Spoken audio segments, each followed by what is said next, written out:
Oh man, oh man, oh man, oh man, oh man, man. We are up. We are up. We are up. Good Saturday to my garden, my community garden. What's up to all the rocks and the flowers? Oh man, this is King. Conversations with King. Wow, I'm getting a little full of face and stuff like that. I don't know. Maybe I gotta stop drinking or probably eating good, but I'm just happy to be here. I'm happy to be alive. Thank you for coming through. Um, we're just gonna wait on some of the brothers to come. Today is just an extra show. I just want to say thank you because yesterday we met our goals. Yesterday's show was actually one of the better shows.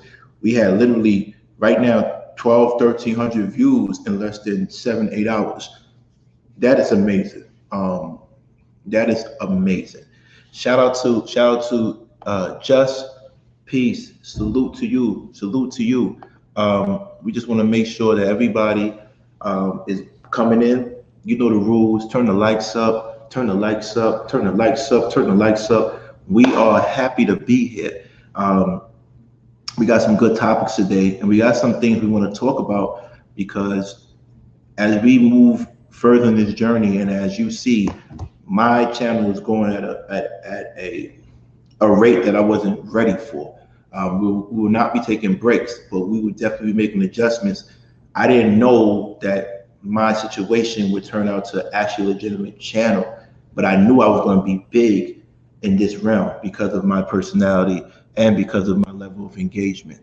So with that being said, I am so happy to be here.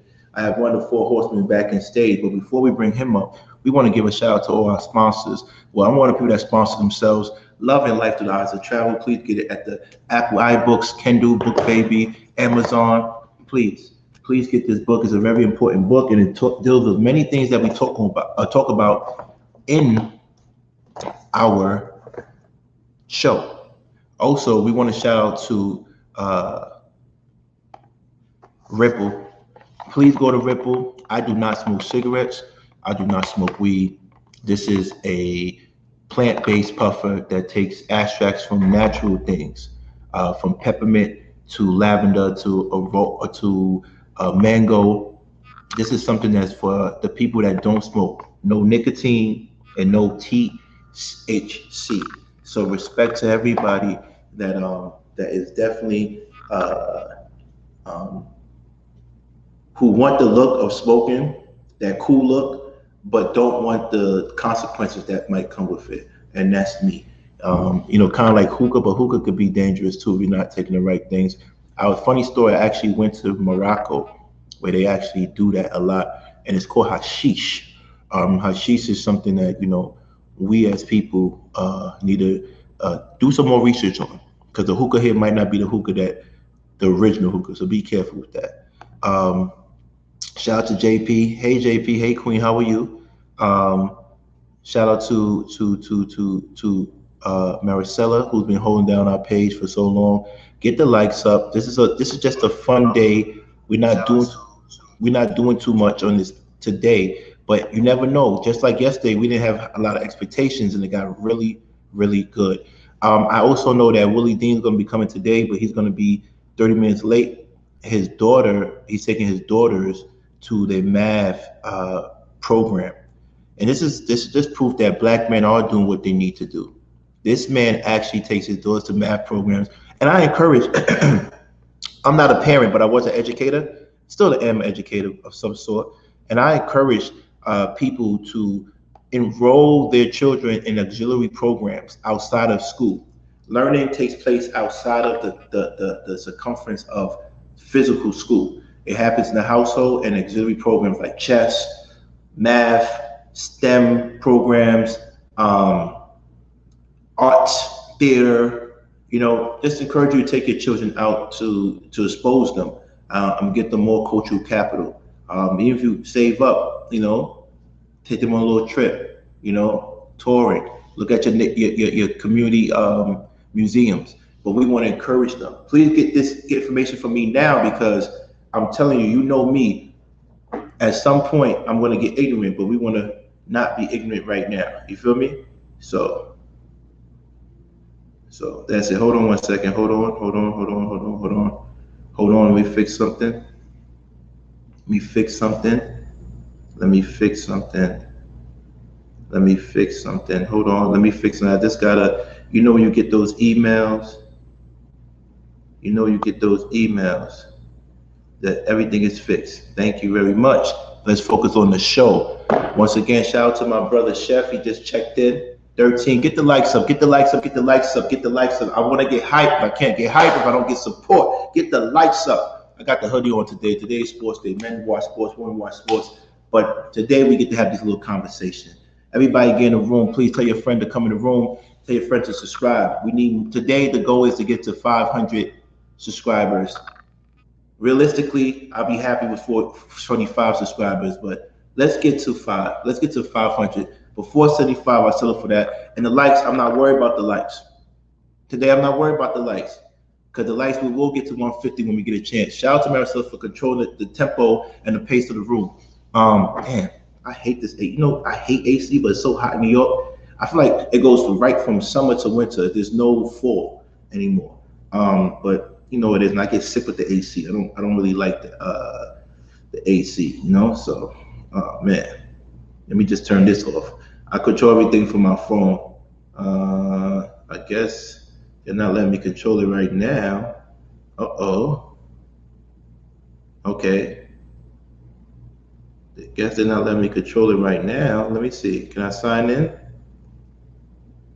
Okay, perfect. Allow. Perfect. So, thank you, everybody. Let me bring my brothers up. Hey, Garden. Hey, Keisha. Hey, Keisha. My brother. How are you? Get the likes up. Get the likes up. Can y'all hear me? Yeah, what's going on, my guy?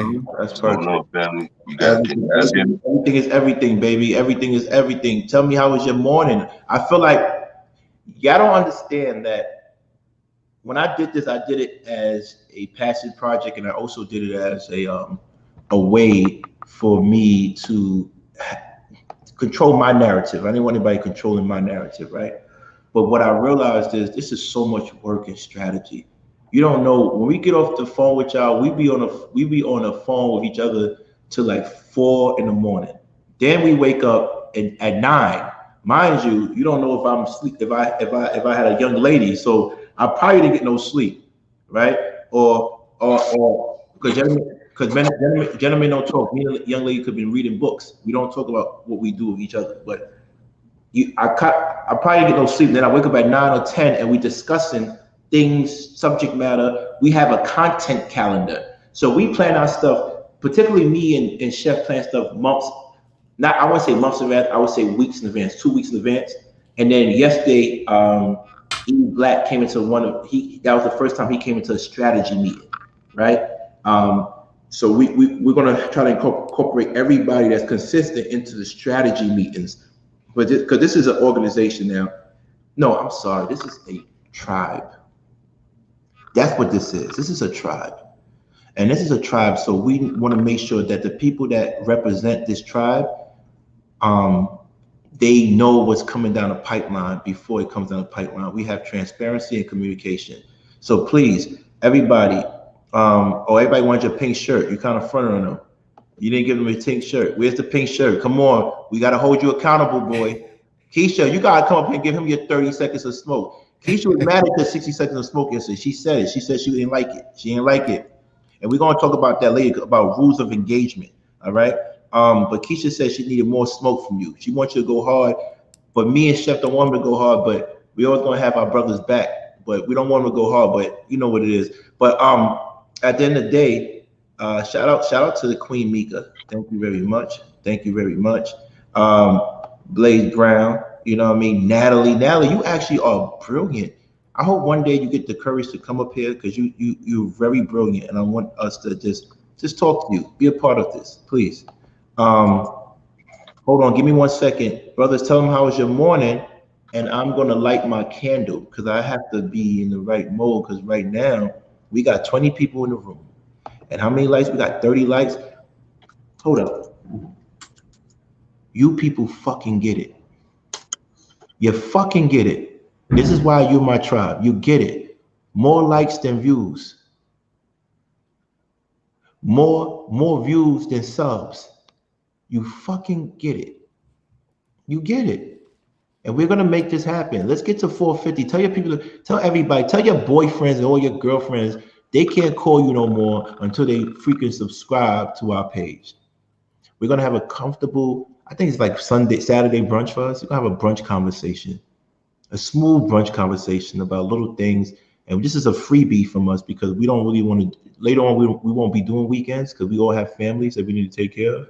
So, but we just giving a lot of freebies now on the weekends because we're trying to hit the goal to get monetized. I won't be doing weekends coming after we get monetized, but Chef and E Black, I will be on E Black and Chef page doing the weekends with them because we want to make sure they get the same subscription because this is very important that everybody empowers each other. Not just the people on here, but the flowers. JP, today, Chef told me, like, yo, Mo, we got a show at 2, but one of the flowers got a show at 12. So we ran into TJ's room and we supported her. And then I made up with Lucky. I unblocked her because TJ said unblock her. We're not bullies. We just don't take shit. So when you see me attack somebody, you know they did something to me.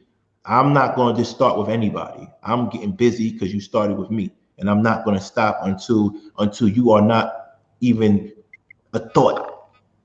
All right? Because right now analytics says everything. So we're going to just do our thing today. Today's 32, and this is just a fun day for us. Relax, cool, relax. Get some green tea, some ginger tea. You know what I mean? Light it up if you light it up. I don't light it up, and I don't condone lighting it up. But if you do what you do, relax. Get the likes up, get the likes up, get the likes up, get the likes up, get the likes up, get the likes up, get the likes up. I want to give a shout out to the chat. Like I tell people, we have one of the most intellectual, smartest chats, engaging audience. I tell everybody, it is definitely one of those things when you come into a chat room and you see nothing but flowers on the thing, it kind of psychologically changes your mindset. You start becoming more engaged with it. It's not toxic. And I tell people all the time, the stuff that I watch on my YouTube feed is clean. My Instagram feed is clean. And when you come into spaces like this and you see flowers and you feel the vibe is very organic and embracing. So shout out to you guys. Yesterday I looked at Twitter. We had 3 people reshare last night's stream. So our social engagement is definitely getting up there. The movement is definitely being organically grown and people are paying attention. And I really want to show appreciation for everybody for trying to help us get to this at a higher level, Yeah, and also let you know I still have those tickets available for today, tomorrow for those who are in New York City. But you know the rules. Let us know you put some 10 subscribers. Chef made the rules. I got to follow the big bro rules. He said 10 subscribers. Give me, and when you send me your name and your email, and I will put your name on a list. Today's show starts at 6, so that's why we're doing this thing from 2 to 4, so I could get myself fired up, go to the event, and tomorrow starts at 8. So today is, if you're into Reggae Super Cat, Barrington Levy, Wyclef, maybe the Fuji's showing up, Baby Sham, all these people, they're gonna be there. Tomorrow is gonna be, for those who like old school hip hop, it's gonna be KRS-One versus Big Daddy Kane. And when Big Daddy Kane does Smooth Operator and does a 360 and does a half split, I'm walking out of Barclay. I'm walking the fuck out. I'm walking out of Barclay when he turns around and does a half split. Matter of fact, I'm gonna do it for you. I'm gonna do it. I'm gonna do a 360 and a half split right now because I fuck with y'all. Please don't laugh. Please. You remember Big Daddy Kane then? Yeah, y'all don't remember that. Yeah, and then Scoop and Scrap lift him up after he did the split. Scoop. One of them died. Was it Scrap or Scoop? It was Scrap. Scrap died. illest background dancers ever. It was the illest. I think it's crazy because I can't do none of that stuff now. Because Scoop is Johnny Famous now. Scoop goes by Johnny Famous now. So Yeah. it was scrapped. It was scrapped that passed away. Ain't no half step, and you already know the move. I want to do a split right now, but I don't really want to increase subscribers right now. I wait. If we get to 500, I'm going to do a half 360 half, jump in the air and do a half split. The 41-year-old half split. Now you want me to do it? I'll do that. The half split is easy. The full split I can. I'm a man. Okay, don't fool your audience. I'm doing a half split right now, and I'm gonna get back up. I'm gonna do it again, and I'm gonna do it again. Watch. I'm telling y'all. Yeah, that's bullshit. That's clickbait. That's clickbait. Just said be easy. Just said be easy. That's clickbait right there. It's like, yo. Oh, yo, hold this down real quick. I gotta answer this phone call. Yeah, he said he's gonna do a half split and a half split. I'm still working on my shmeezy. I'm feeling old. I can't do none of these TikTok dances. I can barely do half the dances I used to do, man. Hold on. Sorry. What the hell are you trying to do, goddamn TikTok dances, bro? I'm gonna need you to grow up, bro. Man, look, I'm a kid at heart, man. Doing the doom bug in the living room and shit. What are you doing, yo? Man, I'm a kid at heart. I try to stay in the vibe with what's going on. I try not to get too old. You know, I remember when I was a youngster, I remember my parents didn't want us to listen to Snoop Dogg, and remember that time? Parental advisement. Yeah, I'm a little older than ain't you. Nothing but a gangster party. I mean, when they was smashing, when they was out in front of city halls and they smashing up the CDs and stuff. So I remember that time. So that's why I really don't judge the youth. I say, hey, I remember that time. Damn. You know what's great? We're going to talk about that later. It's one of the biggest topics. I hope Marisol puts the warning up, a new warning up. But I want to talk to Marisol. Please get the likes up. Get the likes up. We had 33 likes. Get the likes up to 40 before we start the show. We start off 50 off the rip. Gin and Juice, you know what I mean? Two America's Most Wanted. But I want to say something. In regards to dancing, right? Don't let Marisol fool you. One time we had a FaceTime meeting because we were trying to work the same amount of time I spent talking to Chef and other brothers in regards to strategy. I talked to Marisol about business. And one time we were talking and I happened to be sweeping and cleaning my house and I had Siri playing, right? And then Single Ladies came on. Ask Marisol how fucking nasty I am when that song comes on when it comes to dancing.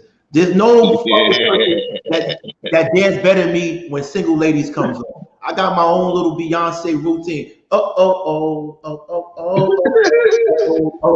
My shit is fire. I don't care what none of y'all say, and I'm a gangster, so say something. I dance to Beyonce Single Lady. That's my song. Fuck what y'all talking about. And her other song that's my favorite is Ego. Got a big ego. Such a big ego. I love that song. That's my shit. Don't laugh at me, but I'm having a good morning. And girls, if y'all don't like that song, y'all bugging. Men love songs like that. We ain't gonna tell you, but that's my shit. He wants up and How the words go? Come on, Black. Look, I'm in a different realm now. It's so King. It's too Hey, King, wait till you start getting children, and now you sitting in the car by yourself singing Frozen. Let it go, and then you hit that back button. You be like, that was all right. That was, and then and then you get the little kids bop, and you driving them to school.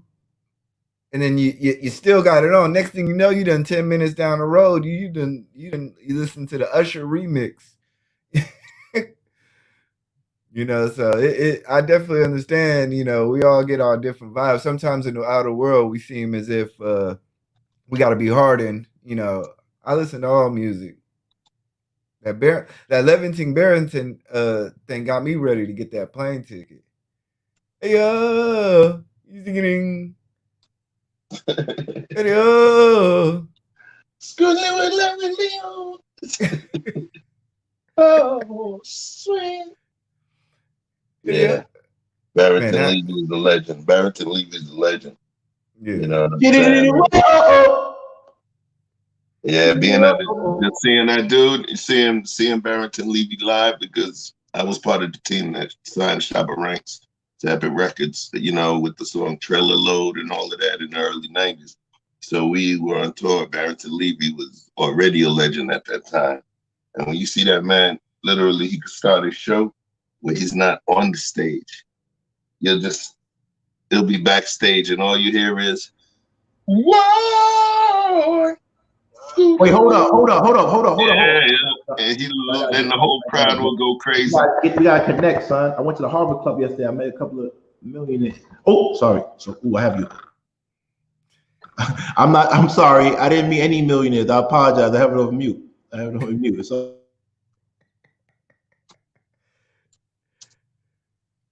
But yeah, it shows. He starts off stage. Yeah, some of the shows that he would do, he'd actually just start off stage. There's no music playing, and you just hear him with his signature. Hold on. Let me go back because we gotta give. You keep interrupting my singing, man. I'm trying to show them these Usher tones, man. Sorry. I'm messing with you, yo. Yeah, listen. Sam Smith. See, I fuck with Daryl because Daryl is a straight warrior, but I love Stan Smith too. And Sam Smith is part of the other community, but we still love him because he's talented. That song is amazing. He's vulnerable. He shows his pain. I don't care if you're a female. I don't care what sexual orientation you're in. If you're talented, you're talented. I love Prince. I love all those music. But let me make it one thing clear. There's nobody on this stage right now that could dance better than me. How about that? How about I will fucking crush all three of y'all in the instant. Don't play with me. Yo, you got Man. I'm telling you, my footwork crazy.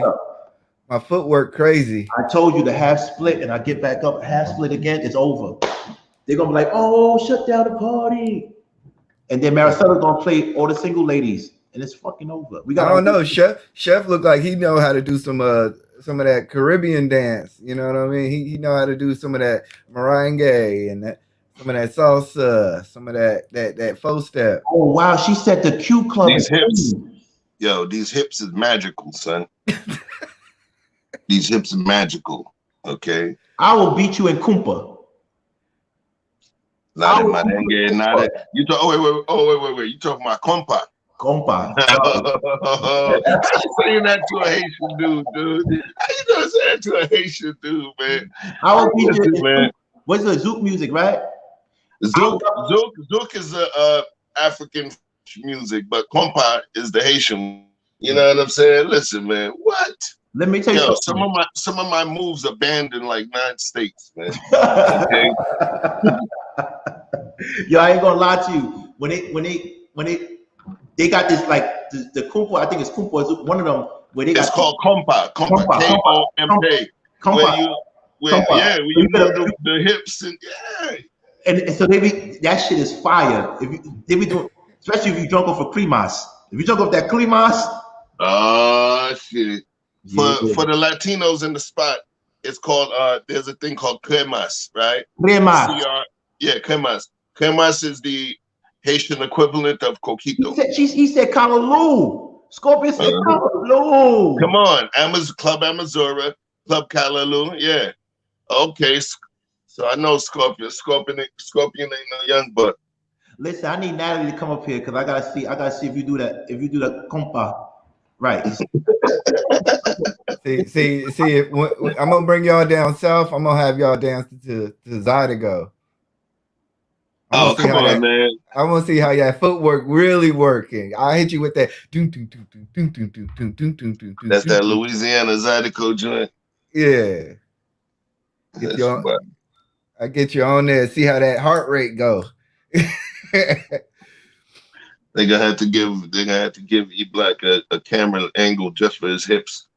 Yeah. And the feet. You're gonna have to do wide angle. You're gonna have to definitely step back. Because once I hit that flow. Yeah, we gotta get Daryl. See, I like Daryl when Daryl start talking that dancing, that cool stuff and stuff like that. I like him because Daryl is a fly dude, he's a handsome dude. And y'all ladies love him. And I also love the fact that he's willing to protect you. At the end of the day, I'm just happy. Yeah, Scorpio, I didn't know you was early 40s. So you be knowing, you know the club. That's what's up, man. You feel me? That's what's up. Listen, man, I appreciate everybody for coming once again. I like how my brothers, we got to talk. We just having fun this Saturday morning. We did so good yesterday. We decided to give y'all a freebie. And something for the ladies. Tell your peoples to come in. We're waiting for my brother to come in, Willie Dean. One of the nights we anointed yesterday with Rashawn to make sure.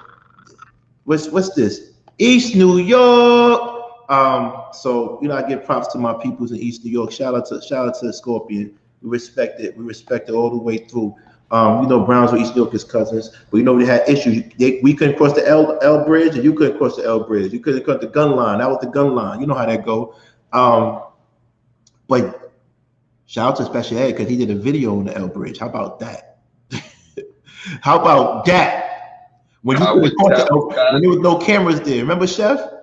Look, Howard Tapscott and Sutter. I remember way back in the day playing hot peas and butter. Right? Show love. So anyway, thank you for everybody for coming in. I appreciate you for showing the move. Give your likes before you leave. That's social currency. We doing our thing. This today is going to be a light little show. We just want to show our love. I'm going to get ready to go to the concert. I was hoping to bring somebody from the audience to come to the concert because my friend, who is the VP of Versus, Brady Spivey, gave me tickets, and I decided to give my tickets to whoever wanted to come. And Chef made a good point. Show the love. So if you are in New York, and Keisha, if you need tickets to the show, let me know because you are always family, and I'll definitely get your name, your email, and put you on the list today and tomorrow because Keisha, you have always been loyal. So you can know how real we are as a people. And people just, I always do this. I always go back to other people. I gotta stick to worry about myself. People just be taking over there, man. They be taking over there, man.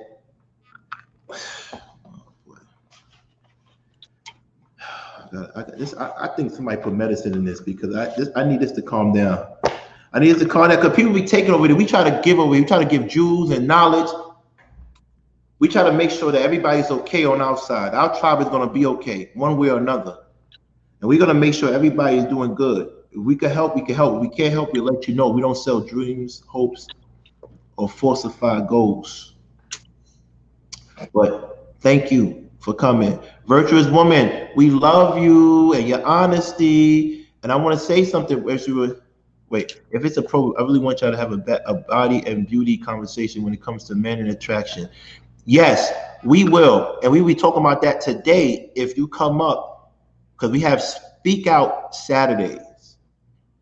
So if you want to come up and talk about it after we talk about our main topic, you're more than welcome. And Virtuous Woman, you were one of the girls besides Frida that said, this going to lead into the first issue, which is spicy. Who's gonna get you and Frida said, E Black don't want that smoke from Mr. Palmer.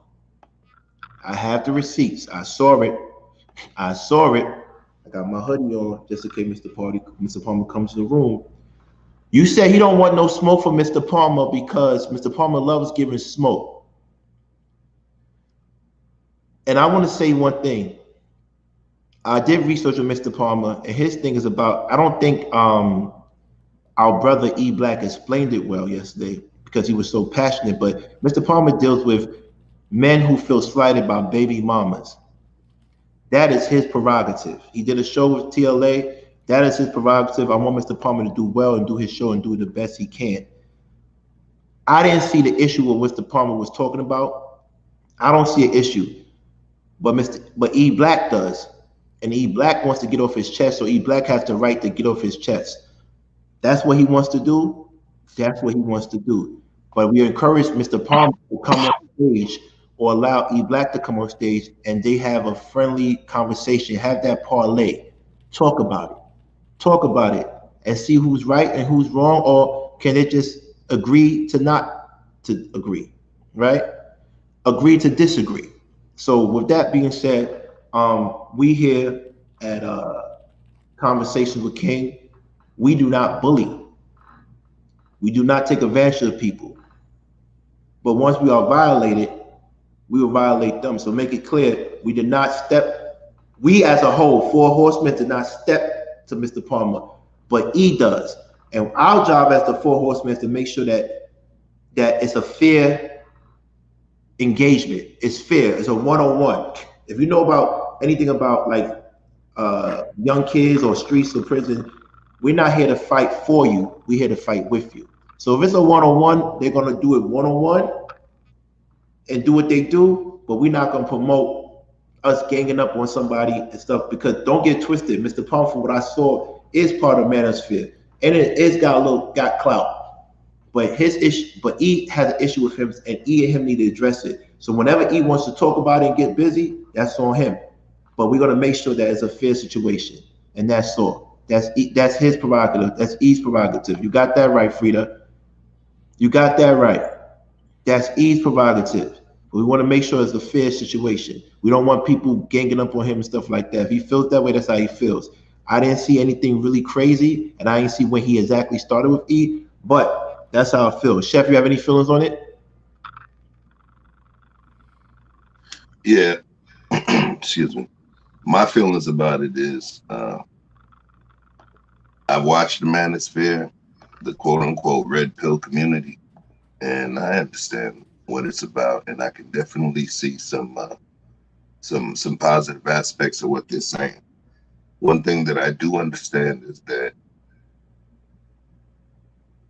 they're there to help certain people that have really been dragged or really feel in pain or in hurt. People that have been dragged within the child support system, been dragged within relationships, understanding the dynamics between male and female relationships. Many of those people that think they got dragged actually dragged themselves because of a lack of knowledge, wisdom, and continuing the same mistakes and picking people. Regardless, man, we are not a Manosphere channel. I don't think that we are a red pill channel. We're far more centric. We're far more moderate. We're far more to the center of understanding that we are not what they call MGTOW, MGTOW, which is men going their own way. There's a real movement, Cis BM, save yourselves, black men. Those things represent folks that are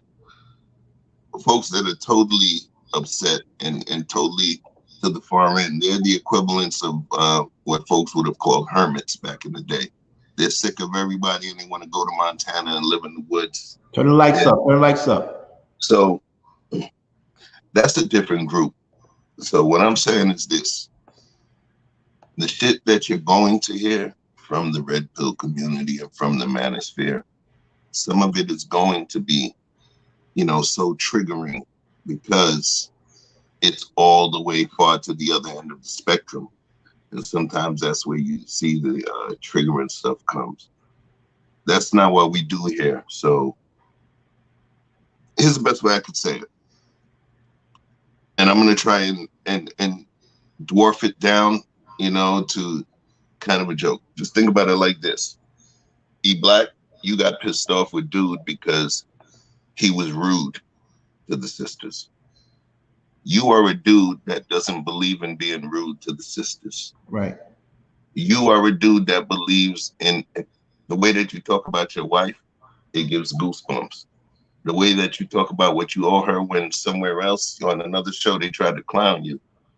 You showed that you would give everything to your wife because she breathed life into you. And that story is a beautiful story, bro. How we gonna put you up against some dude that's talking about pregnant black women are terrorists?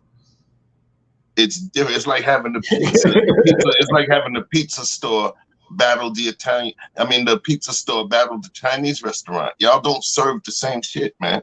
Y'all got different customers, bro. We don't talk what they talk. So in terms of that argument, it's going to be like you having a debate with the Australian Prime Minister. Y'all two different countries. You guys represent two different cultures, two different things. So it would be a moot point. I don't think it would even, the debate would, I don't even think that debate would make sense, because the stuff that he's talking about is way off the scale of what you would even do. So it's like you battling using Quizberry rules, the boxing Quizberry rules, and then this person is going to be able to use whatever weapon that they have. They're going to bite your nose off. They're going to kick you in the nuts. They're going to do everything. That's the degree that some of the folks within that sphere of media, that's the shit that they do. If we're above them, that doesn't even matter. It doesn't matter. We put ourselves into that kind of realm, and then, lower ourselves to go do what they do. Yeah, I'm not even gonna go too far into it. We're above that, man. We rise above. Doing that, to me, is the equivalent of punching down. Yeah, Dave Chappelle joint. It would feel as though we're punching down. He doesn't stop us. Eventually, once the rage and the heat and the pain from that particular group of people subsides, they're gonna come over. Our skin our skin and our gut can only go through so much burning and intense pain. At some point, they're going to have that breath, and his folks are gonna come to our side. And all we have to do is make sure that we maintain that safe space when they're ready to come, so that they can let all of that heat, anger, and frustration off. That's pretty much what I got. But I think you're above that, bro. Them folks, yeah, man. You're above that. You're above that. That's all I got. Yeah, man. Yeah, we had this conversation, and sometimes I'm a little high headed too. Don't get it twisted. Sometimes my jokes are sometimes a mechanism for me to calm down. Not take life as serious. So sometimes when I see certain things, I flip out, and ain't nothing wrong with, ain't like you say, we talking to two different people, groups of people, and sooner or later we're gonna erode on the hearts of the men that want to have the balanced conversation, and we're gonna provide the need to have civil dialogue, But I would have watched them anyway. But I ain't gonna lie to you. I'm gonna lie to you. Like I said, I if you want to get busy, get busy. But we're here to make sure that it just stay y'all too. But I'm gonna be honest with you. At some point, you said what you said yesterday, so he's gonna hold you accountable. That's So fine. That's fine. and so you just gotta be ready for that. But my thing also is, let's get to the finish line. Right? Look Let's at y'all being peacemakers. Oh, okay. I'm not. No, I'm not. Look at y'all. I'm not. Listen, I'm not. Listen, it's different. I'm not a peacemaker. Before, I did what I did because I had to. I had to. I had to do what I did, or no one would have heard my story, right? But I gotta say this: we're in a position now that we're going to be facing bigger adversary and opponents, and everybody knows you can't go to war without money. And when I say money, I'm talking about virtual currency. We need virtual currency to go to war with people that have a treasure, they have a war chest of virtual currency. I'm not talking about physical money. I'm talking about the algorithms, the analytics, the people that's willing to ride out for these people. I'm trying to build our community first. And then I'm ready to go out and conquer more communities. But let's build our community. Let's get monetized. Let's get more subscribers. So now we have resources. So when someone comes towards us, it's a fair fight. Right now, we just fighting with faith in a slingshot, and we can still beat the giant with it. We can, but we can't pick on a giant and expect to win. Goliath has to pick on us first, and then we got God's favor to go hard. But if we go out just picking on people, it doesn't work like that. We're not bullies. You feel me? And he didn't really do anything to us but he doesn't represent like Chef said. If you're talking about a pregnant woman and you're not being accountable for the fact that you slept with that woman to get her pregnant, so you got to hold that choice. It was a lack of discipline. You chose the wrong woman. That's on you. If he wants to deal with that and argue with that, that's on him. We know there's some baby fathers out there that's not doing their work or doing their job. We know that.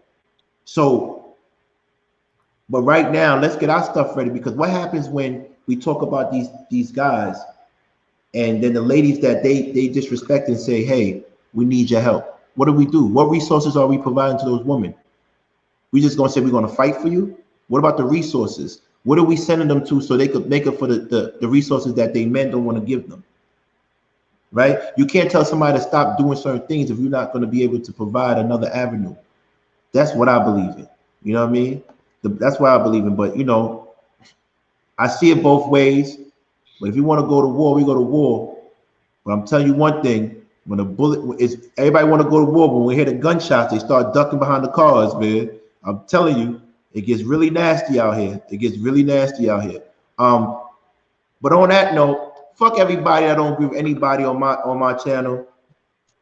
And I mean that from the bottom of my heart. I don't want to go to war with you, not because I don't want to beat you, because I don't want to crush you, right? I want you still to make a living off of YouTube. That's the reason why I don't want to go to war with you. And my shit is different. When I hit you, it's not. When I hit you, it's like this. And 2 weeks later, I'm like, yo, why did he fucking fall out and die? My hits don't hurt immediately. It's a little death tap on the back of your neck, and you just fall out 2 weeks later. Watch how Shannon falls out 2 weeks later. Watch how Anton fall out 2 months later. Watch how Al falls out 3 months later. Right? That's his new name. Al. Watch how Rilla falls out. Rilla fell out. Rilla doesn't even have a YouTube page. He fell out already. He's done. But anyway, I'm sorry for that. Back to a regular scheduled program. Al. What we talk about today? What we talk about today? Ow! I love that joke. Picking battles wisely, and what are the rules to engagement? We want to talk about that. You feel me? Picking battles wisely, and what are the rules to engagement? I wish Darren was here too to talk to us, one of our Four Horsemen. In social media, we have a discretion. And I got to put it up too. I'm sorry for not putting it up. But in social media, conversations with King, we do not go out seeking battles, but we are petty. So once it starts, we're going to keep on going. We are very petty. So don't start with us, because it's not going to stop until we say so. Until I say so. Until Steph says so. Until E Black says so. Until Dara says so. You know Dara ain't going to say so. He's going to keep it going. So please just leave us the fuck alone. Please leave us alone. So with that being said, we are the algorithms. We are the content. We are the analytics. Why you think I manifested that? Why you think the first show I said our analytics is crazy? I believe so much in my situation, I manifested sponsorship. I believe in my situation, I was making money off of this before I had my first video. We are not here to play. We are the contact. We are the algorithm. We are the analytics. And that's why whatever we say, that's why it's showing for real. Faith without works is dead. I had the faith, but I put in the motherfucking work, and I'm alive. I'm alive. And I'm in the best shape I've ever been. Turn the lights up. Rules to engagement. We let everybody know that comes to our page. You can say whatever you want, do whatever you say, do whatever you want to do, as long as it doesn't leave social media, because we don't want any issues. We all have families to raise. This is competition for market share. I don't subscribe to the fact that it's enough for everybody. No, I subscribe to the fact that there's enough for the people that want positivity.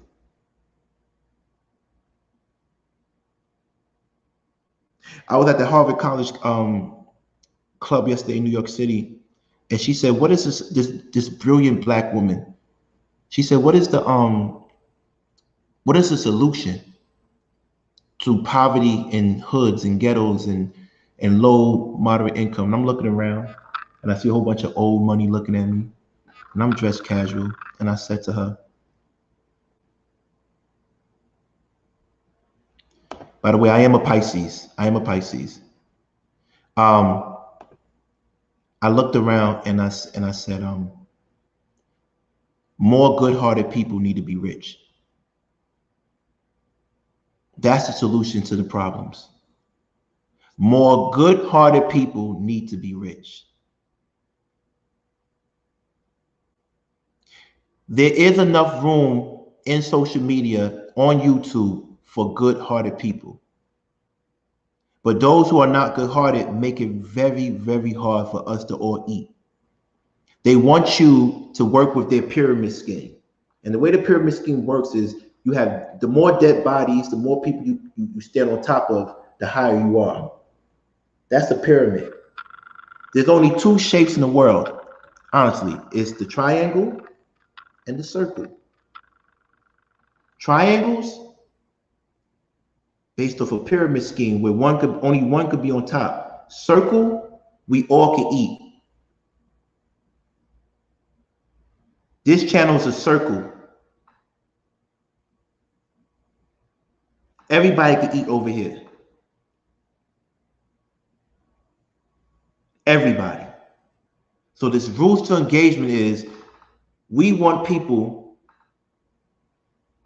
you're right, good heart people are rich. They are rich. You're right. I stand corrected. We are rich. We are. Chef, take over, brother. Take over. Just to touch the point that you were talking about in terms of, if more good-hearted people were wealthy, there would be more positive done in the world. So to kind of attach to that statement, Bill Gates and Warren Buffett, they created a thing back in 2012 called the Giving Pledge. And it was basically a pledge for all of the nine figures plus, which is over 100 million, the nine figures plus, multimillionaires, as well as the billionaires, made a truce or made a pact that they would give away the majority of their earnings, the majority of their wealth before at least 90% or up to 90% of their wealth before they leave the planet. Those are only, so far, as a matter of fact, read it to you. The Giving Pledge is a campaign to encourage extremely wealthy people to contribute a majority of their wealth to philanthropic causes. As of 2020, the pledge has 211 signatories from 23 countries. Most of the signatories of the pledge are billionaires. And as of 2016, their pledges are estimated to total 600 billion. And of course, two of the most known ones are Gates and Buffett. That's something that I definitely believe would be something that helps. Do you have to be a multi-billionaire or a multi-millionaire, or excuse me, a multi-hundred millionaire to make this happen? Nah, there's a significant amount of waste. And what I would call waste within our community is just unnecessary consumerism. And it's there. And a lot of it literally has to do with us wanting to show or, validate ourselves or validate our power, wealth, or, stature. There's so much, and I'm not a communist, but there's so much that we can do in terms of giving back to our community. And it doesn't always come in terms of wealth. For me, sometimes it comes in terms of this thing called sweat equity. Sweat equity. I get a lot of what's called volunteer hours a year because of what I do within the community. As crazy as it seems, during certain times of the year, I'm over a particular philanthropic organization. I oversee it, and I'm program and events director I oversee a budget of about $1.2 million. And that $1.2 million is specifically earmarked each year for us to do something within the community, something to benefit the community. So I've been at homeless shelters. This dude here, made blankets, decorated trees, for events for, folks that were not well to do, spoke in schools, read books to kids. These are the things that we do. So it's not just about the money. Some of it is the sweat equity, right? And I'm not going off on a tangent. What I believe is that in order to make these things happen, like you're saying, it's actually going to take more than just a good heart. Throwing money at something is just throwing money at something. Actually figuring out a way to utilize that money to get us where we need to go is stronger. You guys know the difference. If it comes Christmas time and I go buy you a special gift, if I buy you a book that I think resonates with you, King, and I have it bound in a certain way, and it's something special, right? And let's say that book cost me $70. Or here's the other option.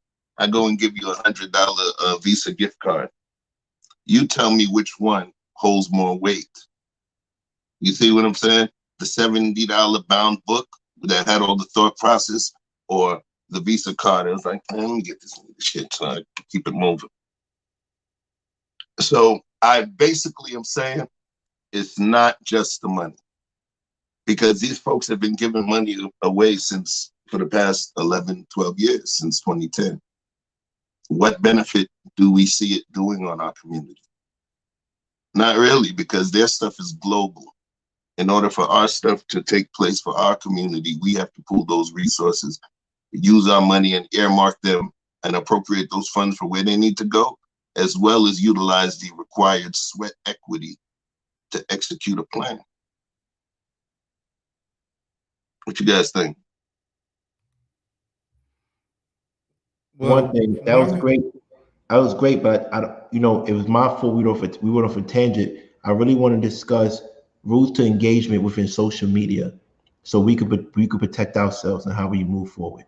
But that was a great point. But it was my fault. I left to that because of my story with the whole Harvard Club. But can you talk about that moving forward? How can people have these engagement rules when it comes to going back and forth? Honor, class, modus operandi, the way that you roll, the way that you move. That's going to be one of the first things. Secondly, understanding the layout of the playing field. You allow your enemy at some point to select the weapon they choose. You allow them to select that weapon first. Why? Because that puts you in an advantageous point. They pick up a switchblade, a cannon. Is as we move, the way when you're a fledgling nation trying to protect yourself, right? Not trying to grow, but trying to protect yourself. You protect yourself and you don't do anything unless you're attacked, like a 300, like the Sparta. You don't do anything unless you're attacked. And if you thwart that attack and then you gain more ground, at some point, as you start to grow, you start to think about your mode of attack. But it's all determined on who you are, what you got, what you're trying to get through. For me, right now, the attack and how we're going to, the rules of engagement for this thing we're doing right now, their attacks can't hurt us. They would be wasting ammunition to attempt to hurt us. They would be wasting ammunition to attempt to hurt us, because our lane is not their lane. Our lane is not their lane. So I'm like, there's going to be, everybody talks shit. There's going to be this dude, like, my name is Pup, nickname is Pup back in Brooklyn. Yo, Pup, such and such was talking such and such about you. Okay. So, yo, you gonna let that happen? I said, he told you, he didn't tell me. All right. So it's nothing. He was just probably trying to impress you, and obviously it worked. He told you, he didn't tell me, he says nothing. If I feel that there is an active threat, then I'm going to move differently. But right now, man, it's not even that I'm on peace and everything. All I'm saying is that we're in a different lane. We're in a different lane in terms of what we have. You know, this is not formulaic. So for my rules of engagement, I'm not even worried about them. They're watching us. They are watching us because what we're doing is we're not even supposed to have this many followers and this many views at this time of the week. This is something special. This is something special. So in terms of our rules of engagement, I'm not even worried about it. Guess what? Their meetings and their get-together meetings that they have is going to be trying to figure out rules of engagement to handle us. Remember Vietnam? We were supposed to crush the Vietnamese. We were supposed to crush them and decimate them because of the strength of our armed forces, right? And our allies. Well, guess what happened? They were fighting for a different reason. We were not ready for that guerrilla warfare. There were children, women, all kinds of people fighting, and they were fighting for a different reason. So when people ask if we won Vietnam, most people might say we didn't, because we did not fully understand our enemy. We did not fully understand our enemy. And when you look back, you start to realize they weren't really our enemy. So them folks are in their lane. We are in our lane. They don't possess what we possess in order to take it where we need to go. They don't possess the boldness of King, the bravado of King. You get what I'm saying? They don't possess the combined experience with E Black and what he brings and his level of diplomacy. And then they don't know who I am. I'm somewhat of an enigma to these folks, and they don't know how I think. Shit. Sometimes I don't know how I think, but I try to use this big ass head to, you know, as a tool and wield it with mercy. So they don't understand that. I'm not doing this to look sexy and all of that stuff. I'm not doing it to self-aggrandize. I'm not doing to, get a bunch of people to follow me and Patreon me and all of that stuff. So like I said, we are in a different lane. So rules of engagement, this is two different things. One is C++, one is basic. You get what I'm saying? We're two different languages. We're two different languages. You muted. Turn the lights up, turn the lights up, turn the lights up, turn the lights up. This was trying to check. Oh, 55, we doing good. We doing cute. It's cute. It's cute. But we could do better. It's cute. It's cute. So, I was listening, and over the last week, I was saying, how proud I am of a lot of different people, because a lot of times, this internet stuff, people are dying over. Kids are making music. I remember when music was killing people. Now it's videos. Now it's videos and music, and the rules of engagement are just totally different from when I was a child to now. So I'm very proud and humbled in a way, a lot of way people handled it. You didn't see a lot of hit videos out. A lot of conversations happen in the background. A lot of time on the phone. And I'm proud of the rules and engagement, because those things that are traditionally true to who I feel a man should act are still valid in today's time. So, when I was kind of listening to a lot of people talk, I listened. I had respect. And I also had humbleness. sometimes, you know, my humbleness, it gets a little above me sometimes. Sometimes I feel I can crush anybody. I feel I can handle most situations, but just because you're able to doesn't mean you have to. Oof. Oof. You know, yesterday we talked about how a man getting hit by a woman or being attempted to be assaulted by a woman, there's rules of engagement to that are fair. And it may seem like you're taking a loss, but in the taking the loss, you're actually prolonging the victory of human society and the roles that we play. So those are rules of engagement.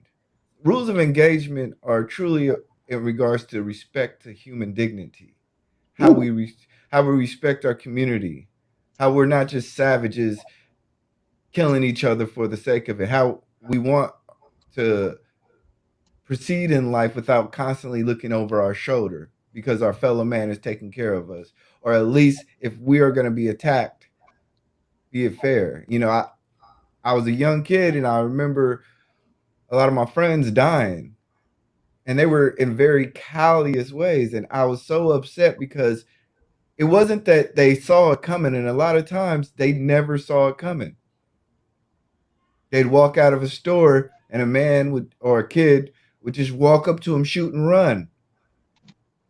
Kids are now driving cars at 60 miles an hour, just blindly aiming at the sidewalk, not caring what they hit or how they hit or what's going on.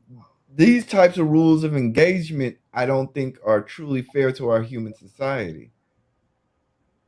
I remember back in the days, you knew what, hey, we're going to meet you at 6 o'clock. Meet us at the park.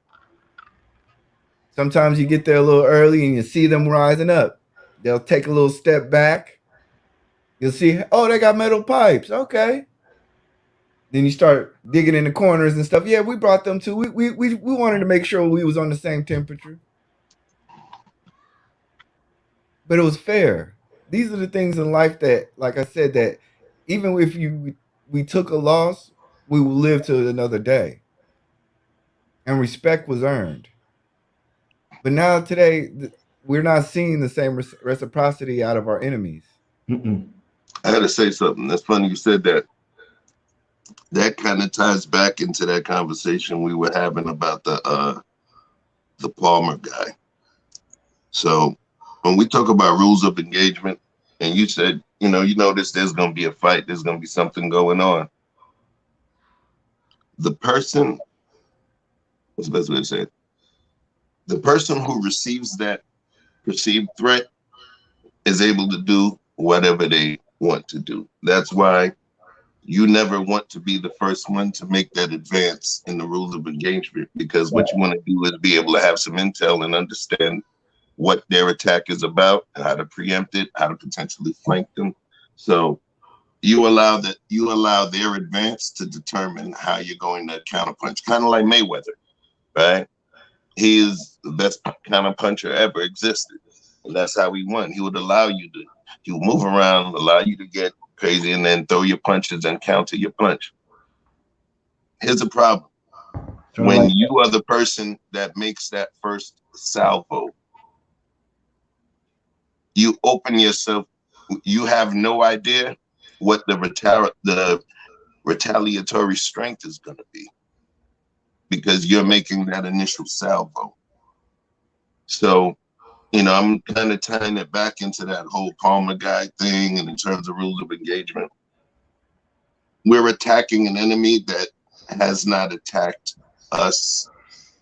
And when I say we, because if we're a unit, right, and you're a member of our unit, then we have to speak to it as we, because we all, gain from the positive and the negative. So we attack someone that did not attack us. In essence, you're not actually attacking him. And maybe I've been formulating this, it's been cooking in my head, and it's crazy. It just kind of clicked, bro.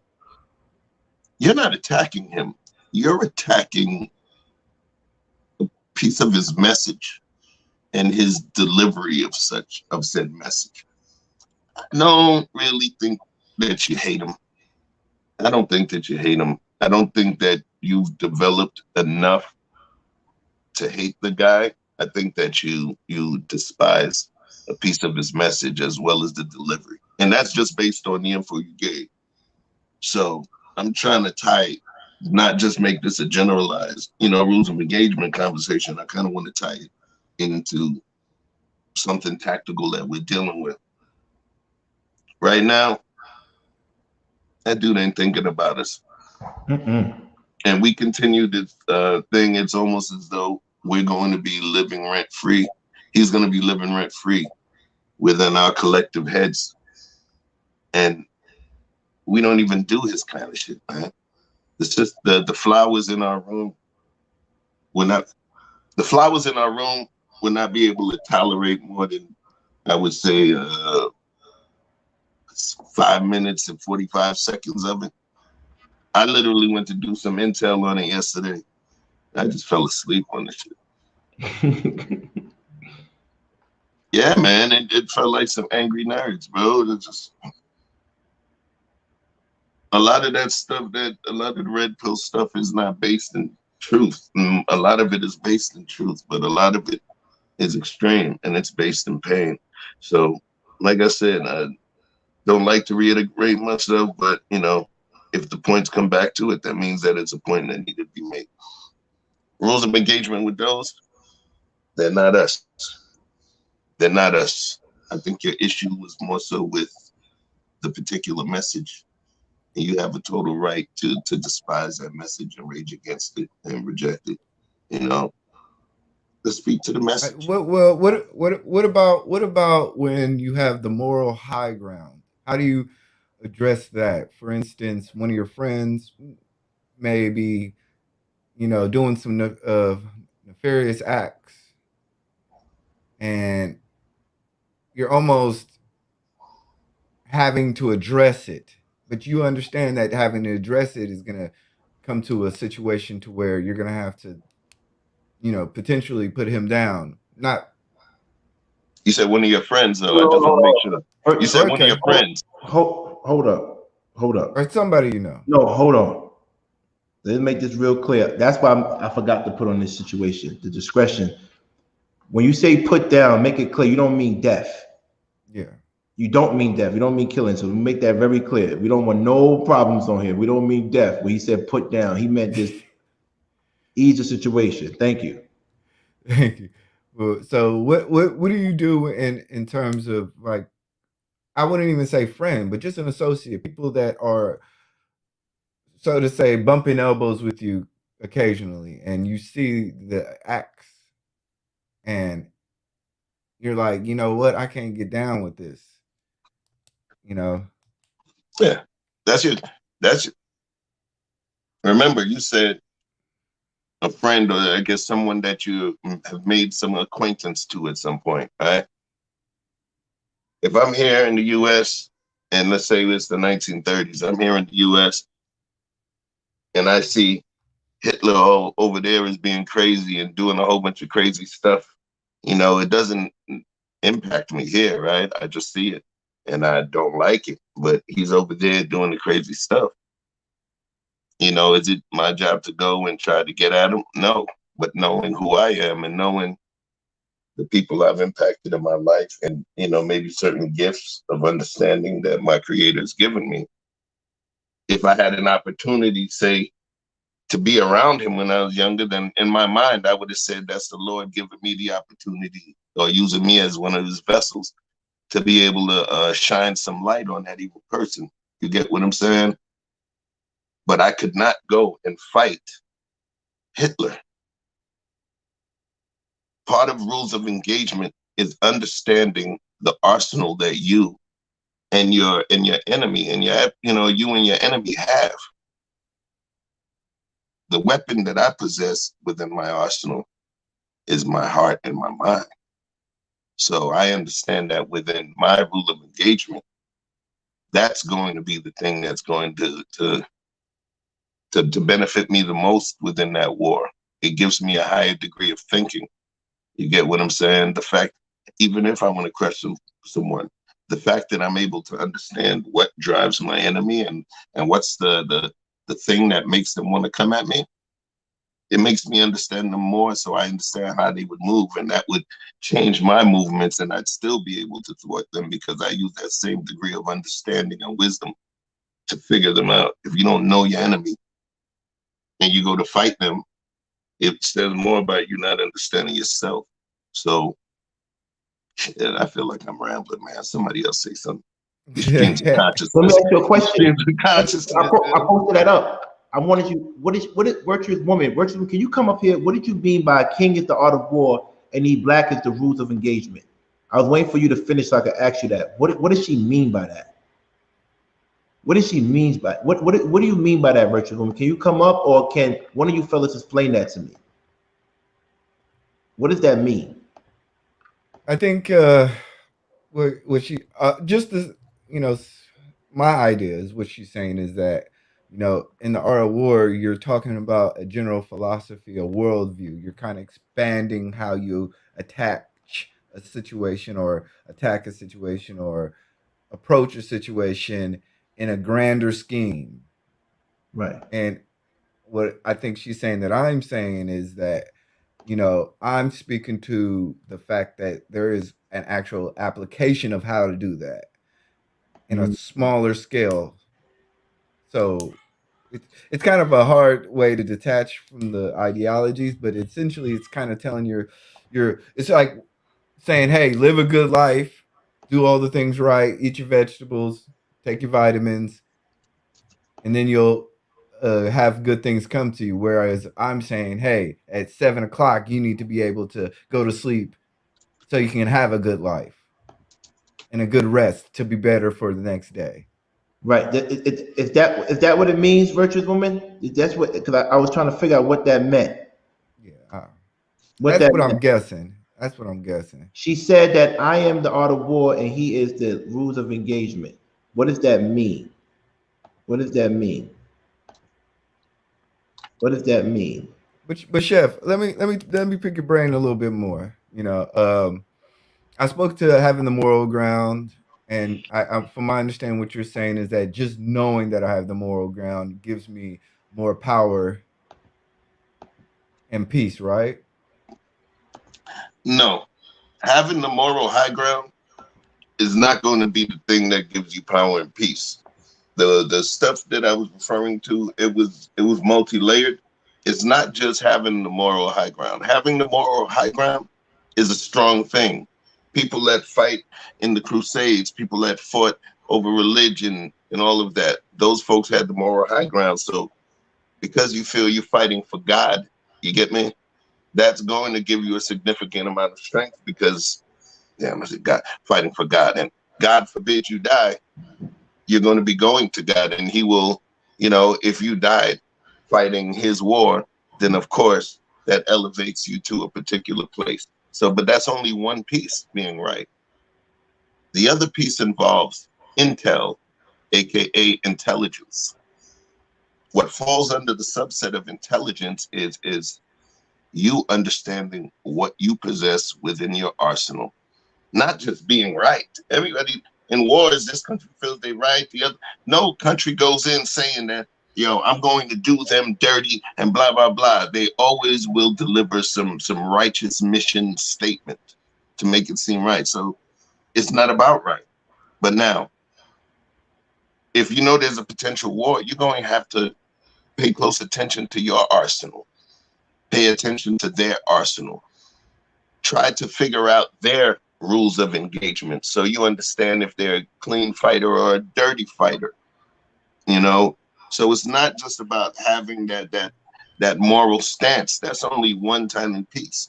The moral stance may be the thing that keeps you fighting. But if you don't got the weapons and you don't have the forces to thwart that enemy, you get me? That moral high ground becomes nothing. And then when you die within that battle, the most that happens is the people that believed in you are just going to look at you as a martyr. And that's about it. You get me? So moral high ground is a piece. Moral high ground is going to be the piece that will continue to drive you, but you still require other variables to make this thing, to make it work.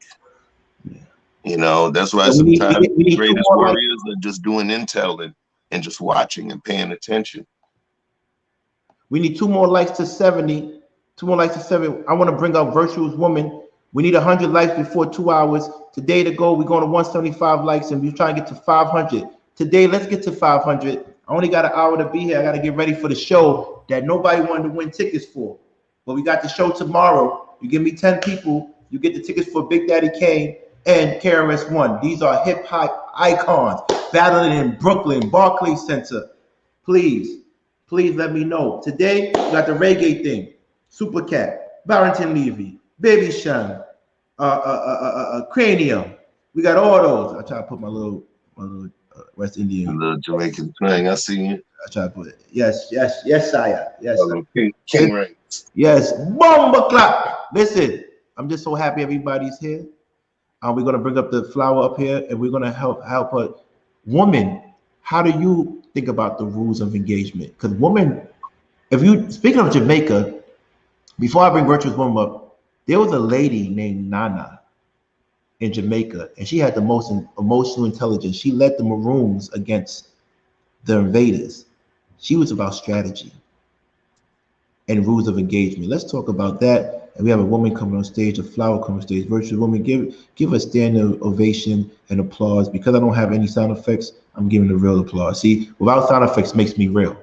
I don't need fake applause. Let's give the real ones. Come on.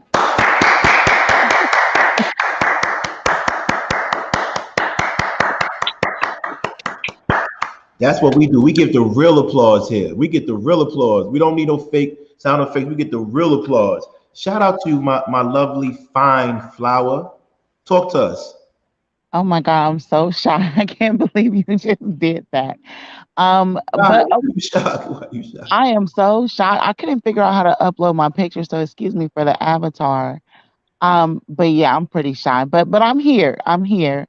So what was the question? The question is based on what you put up there. You said that I am the art of war and E Black is the rules of engagement. And also, I want to know about how to, because I've seen a lot of the flowers talking about, those who don't know what flowers are is what we refer to as women. Okay. We want to know how the women feel about the art of engagement because I think women have mastered the art of engagement. I know women have fights with other women with just their looks and their eyes and just walk right past each other. It's the craziest shit I ever seen in my life. Craziest shit.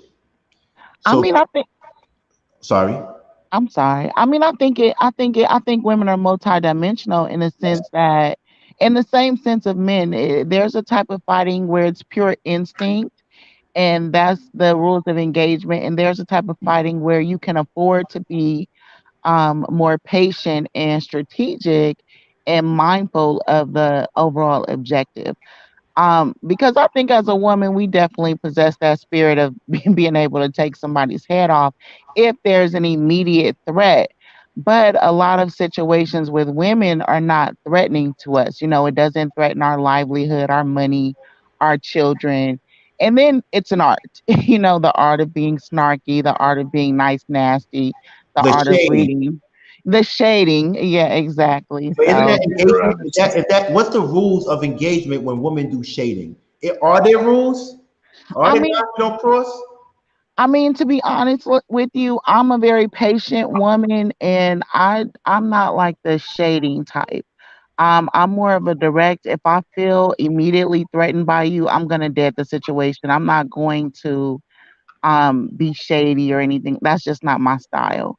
But I have a heavy tolerance for women who are that way, just because I realize that we're different and we're endowed with different gifts. And if she can shade and I can shut down, then you put your power against my power, and we'll see what it do. That's how I tend to think about it. Okay, okay. I've seen a lot of women that go, what's the term? I didn't don't come for me, I didn't come for you. Is that Oh, don't come for me unless I send for you. oh yeah, okay, I'm sorry. I'm learning, Yeah, right? don't come for me unless I send for you. And then the other one, who gonna check me, boo? To me, Exactly. We definitely have all that going on. But again, like I said, I tend to look at the deeper spiritual aspects of interactions. And I know that a lot of women just put up a bunch of false defenses and guards Sorry, that's my puppy. That's why I can't come up. I be having stuff Right, going on. right. But we just put up a lot of facades, because we want to push people off of it so that we don't have to engage in war. You know what I mean? So I think of women as being protective of themselves. And when we start that snarky shading, don't come for me, that's like the warning. That's like the signal, like back off me. So that's how I look at it. You know what I mean? But to answer your question, because I have to get down because my puppy is calling me. I say that you're the art of war because when the issue of whether or not to engage the situation on the Mr. Palmer side came up, you said that you like to do the little tap, and then 2 weeks later the person falls out. And so me, that's almost implying like a certain poison that can only come through playing with someone's mind. You know what I mean? And then those thoughts or what you put in play festers, and then that person implodes. Whereas E Black seems to have a more instinctual response in that I'm engaging. I'm not thinking. I'm pure instinct, and my only question for myself is how to go about it. You know what I mean? So that's what I meant by you're the art of war and he's the rules of engagement. Okay, thank you so much. That was fly. I do think I'm a Okay. little bit impulsive though, so I might be the rules. Sometimes I just go crazy, but I go crazy, then I plan real quick because it's gonna get ugly, right? Well, Um, and that may be why you elect the art of war because I'm the same way. When you know that you have the ability to go from 0 to 1,000, you do tend to exercise that discipline, and again, extend a lot of grace, extend a lot of patience because when it's turned up, it's gonna get burned down. it's gonna I get get ugly. that. Let me ask you I a get last that. question before you go, because we Yes. love your input. One time 50 says, everybody gets mad at me when I shoot you, but they don't remember when he slapped me. So rules of engagement, do you have to return the equal amount of pettiness, or can you go there? I'm asking you. Rules of engagement for men or women. I mean, listen, like here's this is my philosophy on life. Like, first of all, I think we overplay our hand a lot. Like a lot of us are not aware of when we've already won. And just because you didn't get in there and get dirty and leave visible black eyes does not mean you didn't win. And a lot of people make losers out of themselves by overplaying their wins. So I think you have to have a real understanding of self to know when you won something, when somebody's reacting, when they can't let it go, when they've changed the essence of who they are. You won. So there's no need to turn yourself into some egomaniac by stumping somebody who's already down. You know what I mean? So that's the first thing. The second question about matching fire with fire. No, I'm not gonna reduce myself to match your energy. I set the stage. I control the tone. You're gonna get on my wave. Or I'm gonna let you make a loser out of yourself. But the minute I match you for what you bring in, I'm selling myself out. And I don't believe in that. I think you should remain who you are in all situations, and the rest will kind of take care of itself. I truly believe that. Wow. Thank you so much, Virtual. And please get next to Maricela Flowers in regards to we're doing conversations with queens with a Q, conversations with a Q. We would love to have you as one of the main people on there. Oh, I love Marcella. Okay, and then I did want to speak to one question that you highlighted when she talked about using the nice nasty at work. Right. I wanted to, and I agree. Before you go, you got me so excited right now. Thank you so much. Rules of engagement with people at work. Yes, Oh boy, you yes. know what I'm talking about. You know what I'm talking to. You know I want to. I want to ask him, but I don't want him to tell a story. But you know who I'm talking about. He likes to cook up a lot.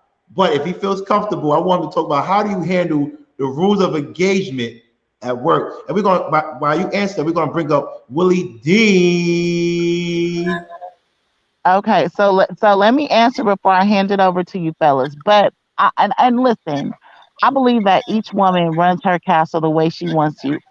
But I want to impart this wisdom on all women, right?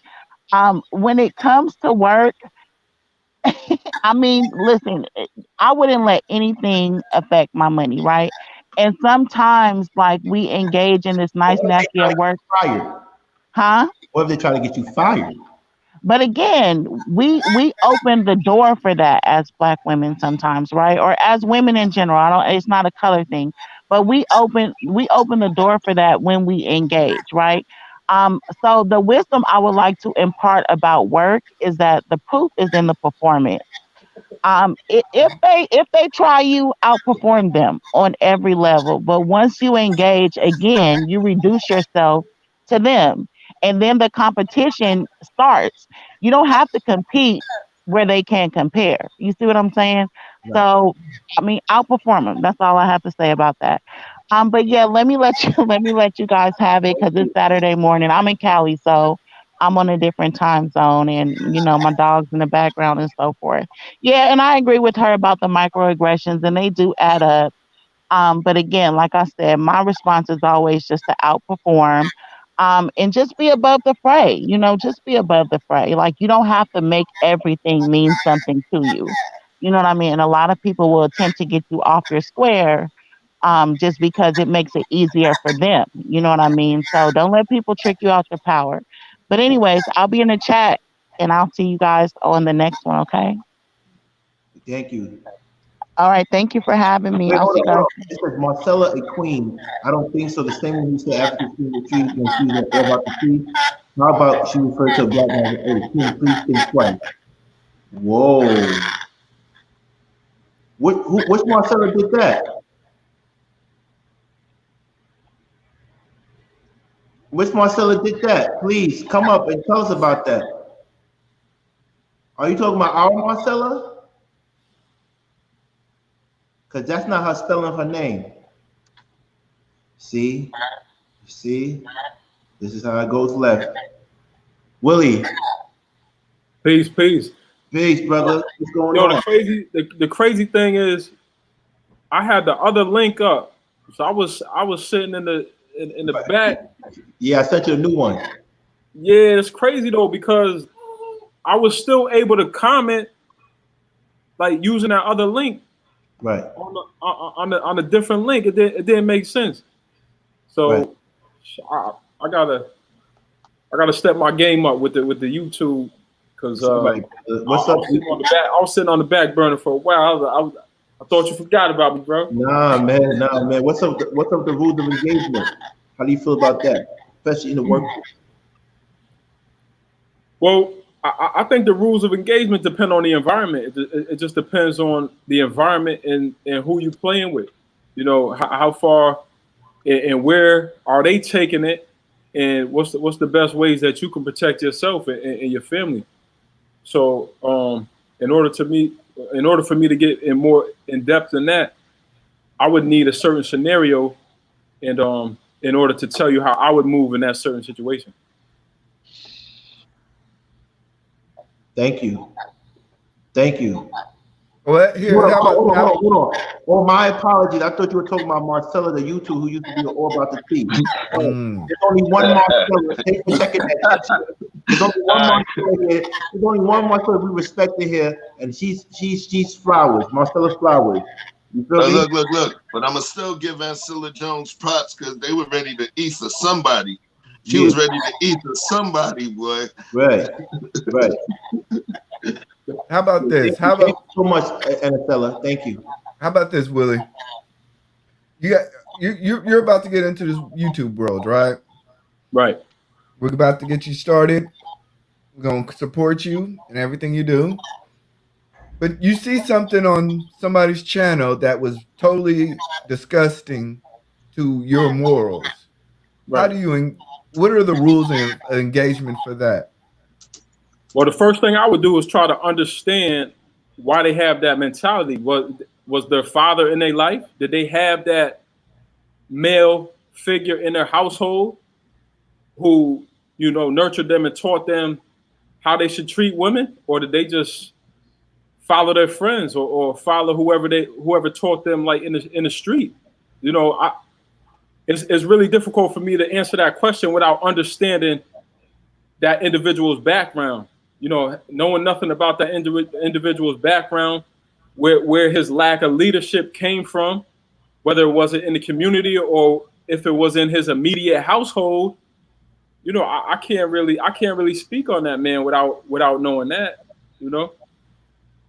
Okay. Okay. There gotta be some rules of engagement that we can give people, because what happens is, what about the young men and women that compete when they're on the basketball court or when they're in the school system? We getting feedback. You got feedback. Can Mike up the other part, please? Whoever if they have it on, cut it off. Press mute. Press mute. If you have it on, thank you. What happens is, what do you tell the young kids that you deal with? What do you tell them? Right. So a lot of the young kids that I deal with, they don't care about their life, so they damn sure don't care about anybody else's life. Damn. So it's like, let's get to 100. You know, they're not even worried about their life. So it's easy for them to take somebody else's life. Those are the type of kids that I'm dealing with. Those are the type of kids that I'm spending the majority of my time with. Sometimes I may spend more time with one of those kids that I'm trying to help than my own family. You know what I'm saying? So those are the type of sacrifices. Now, don't get me wrong. I'm not gonna spend too much time with that would jeopardize my family situation, because at the end of the day, that's my first responsibility, is to take care of home. You know what I'm saying? If I didn't take care of home, I wouldn't be able to be out there helping the individuals like I am doing. But you know, it's real difficult to explain and try to get somebody to understand the value of another person's life if they don't even value their own life.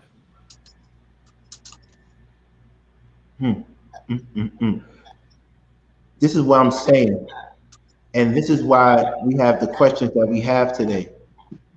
And I'm glad you're here to say that. And I don't want to have this conversation if we're not going to come to a solution. So as people, as the rocks in the room and the flowers in the room and the four horsemen and the kings in the night, I want to make an oath today that when we get into this discussion about our children being lost, is it me? Where's this echo coming from me for? I don't understand this. Is it coming from me? You hear me? Everybody go mute. Everybody go mute, and then you talk, King. Hello? Hello? Yeah. Can you hear me? Hello? Press mute. I got you. Everybody go mute for a second. Hello? Hello? It's not me. Okay, hold on. Willie, unmute yourself, and then King, start talking. Hello? Right, I'm muted. Hello? Because you might have another thing on. You might have the stream. Yeah, if you're on a laptop, Willie, go to check another tab or check another open window to see if YouTube is actually engaged. Right. I just have one. I just have this main link open. I don't have anything else up. And my phone is off. You probably need to get some earphones because your speaker's so loud. Your speaker's on Bluetooth? Using Bluetooth speakers? Nah, I'm just using the mic on the thing, but I can mute it. All right. So what happens is we're gonna get on a real sensitive topic today about our children being lost. And I'm glad that we'll segue into this. And I want to talk about this topic because, as you can see, our kids are in a bad predicament now. The lack of self-love has made them not only dangerous to themselves. Shout out to Bolo TV. Oh, OG Bolo. Which one? That's the B9 guy? No. Oh, okay. Bolo. Okay, Bolo. Bolo is their end of the show voice the reason. Okay, thank you, Bolo. Yeah. Appreciate you. So I want to just Bolo, say, please do not do that to Bolo. Bolo is no, I don't know. I'm new to this. Please forgive me. I'm sorry, Bolo. I'm sorry. Bolo. Please forgive me. Bolo he's the black. He's our black equivalent of a Shaolin monk. Okay, I'm sorry. He respects. No. I'm from it, but we supposed to do a show together. I remember Bolo. Yes, brother. Yes. Yes, my He's bad. the wise bard. This dude Yeah, is my bad. like, He emailed me too. Cause I said, let's talk about it. Whenever you want to do, come up here. We always value. We could talk about it. We go back and forth. It's all love, brother. I'm so sorry for that. Please forgive me. Please. yeah, man. You think I'm smart? I'm sorry. I'm sorry. He's Bolo. like one of those fountains of wisdom Yeah. that I would drink from, yo. Yeah, so Bolo, I'm sorry. I apologize. You know, I don't want to play with people like you. All right. You know, I don't want to say sorry a lot, but I don't want to disrespect you, brother. Forgive me. So we're in a dark place. We're in a dark place, right? And now you see, we got some cats that we want to do. We're in a dark place with our children, and what happens is our children don't have love for themselves, which causes them to harm everybody around them. I don't want to point blame, but if I had to pick a side, I would have to blame it on the lack of the males in the household. Some people say it's the mama's fault. Some people say it's the mama's fault because the mamas are not providing the tools for these young men to cope with their anger because of the absence of their father. But I will always blame a child's rearing on the father, whether it's a boy or a girl. The conduct of a child is based on how much they value their father's presence in their life.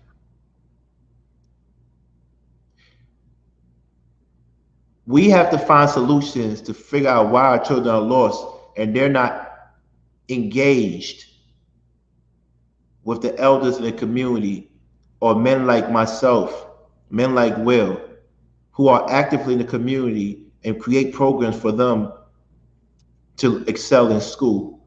Where's the disconnect? Where's this insatiable hunger that they have for immediate gratification? And I'm not saying I'm a person that didn't have that as a kid. We all did dumb things. We all wanted things fast. But what are we doing wrong that we are starting to fear our own children? What are we doing wrong? Thank you, Maricela, for the warning. Please be advised the following content may be identified as a trigger or offensive to some audiences. As always, please seek help from a professional. We are not professionals. None of us men here are licensed. However, we are concerned men of the community, not just of the garden, but the community, and we want to have a solution to how do we train our young men and women so we can stop having them being lost and stop having them create fear in our community. Where's the respect? You can't beat your child anymore.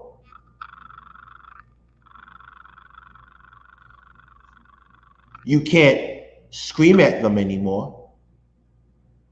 You can't even take away any type of privileges anymore because you might have someone else that reports you.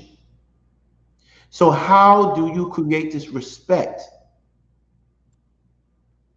I used to work for District 75 in New York City, which is the district of public schools that handles kids with emotional and mental disabilities. And I seen kids curse. These are kids that were on meds and some weren't on meds. Some kids that we had to restrain at times because of their violence.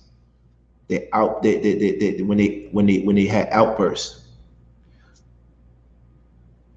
Kids cursing at parents, cursing at teachers. Parents only sending their children to school just to get the checks. Because you know you get checks, right? You know that, right? Right? Oh, Mom, I don't want to go to school. Well, you got to go to school 3 days of the month because I need that check. So you better go to school or you don't get these Jordans. This is what we're dealing with. What are we going to do? What are we going to say? What are we going to set policies or structures? When are we going to set those policies and structures to make sure that our children are not lost anymore?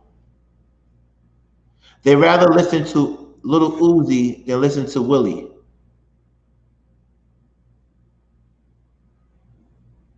They rather listen to Cardi than listen to Chef.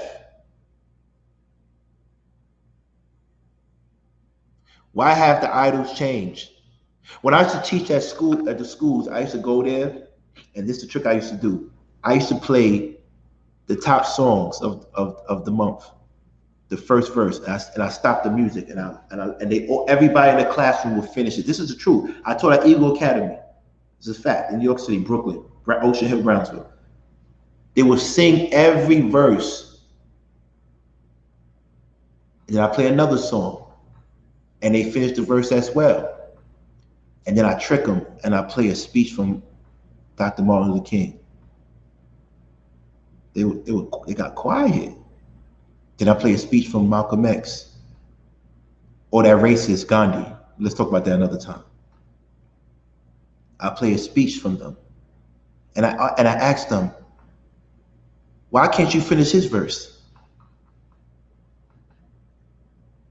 You could finish those rappers' verses, but why can't you finish his speeches?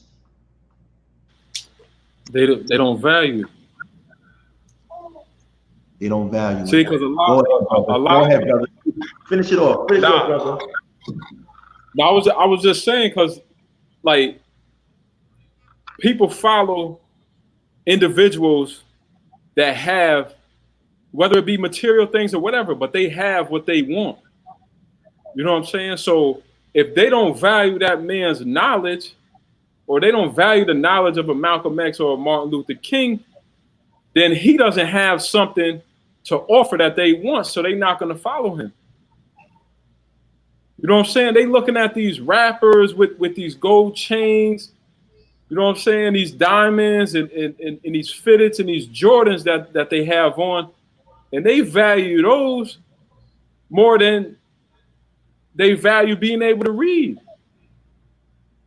So the kids nowadays are just caught up with the idea that money is success. Money equals success to them. Gold chain equals success to them. A fancy whip equals success to them.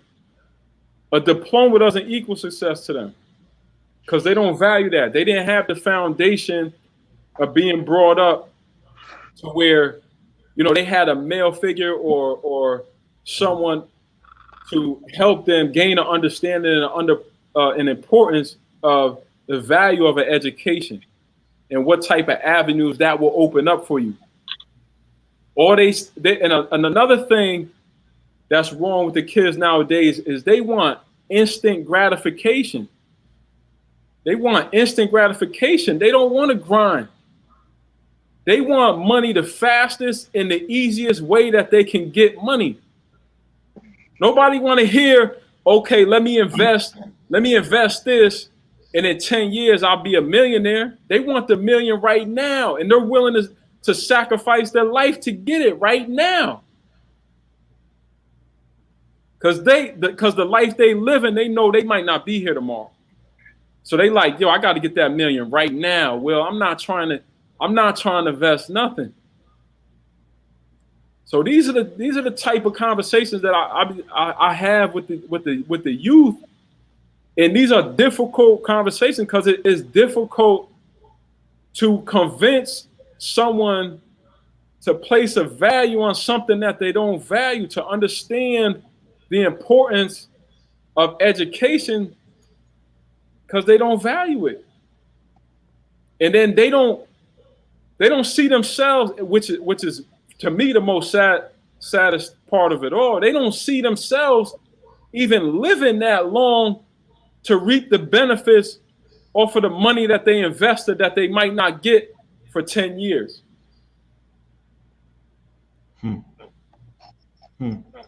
That's dope. That's dope. Some of what you were talking about. It's you. It's you.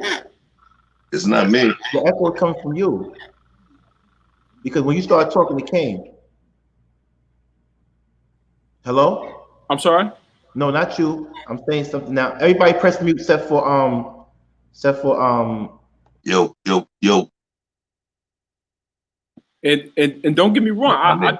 I'm not talking. There's a lot of educational avenues for these kids to go, and that they don't have to go to college. I'm not telling every kid to go to college because college isn't for everyone. But education is for everyone. Absolutely. No matter how you get it.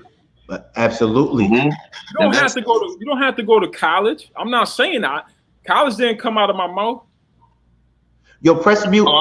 No, hold on. E-Black King, E-Black and me.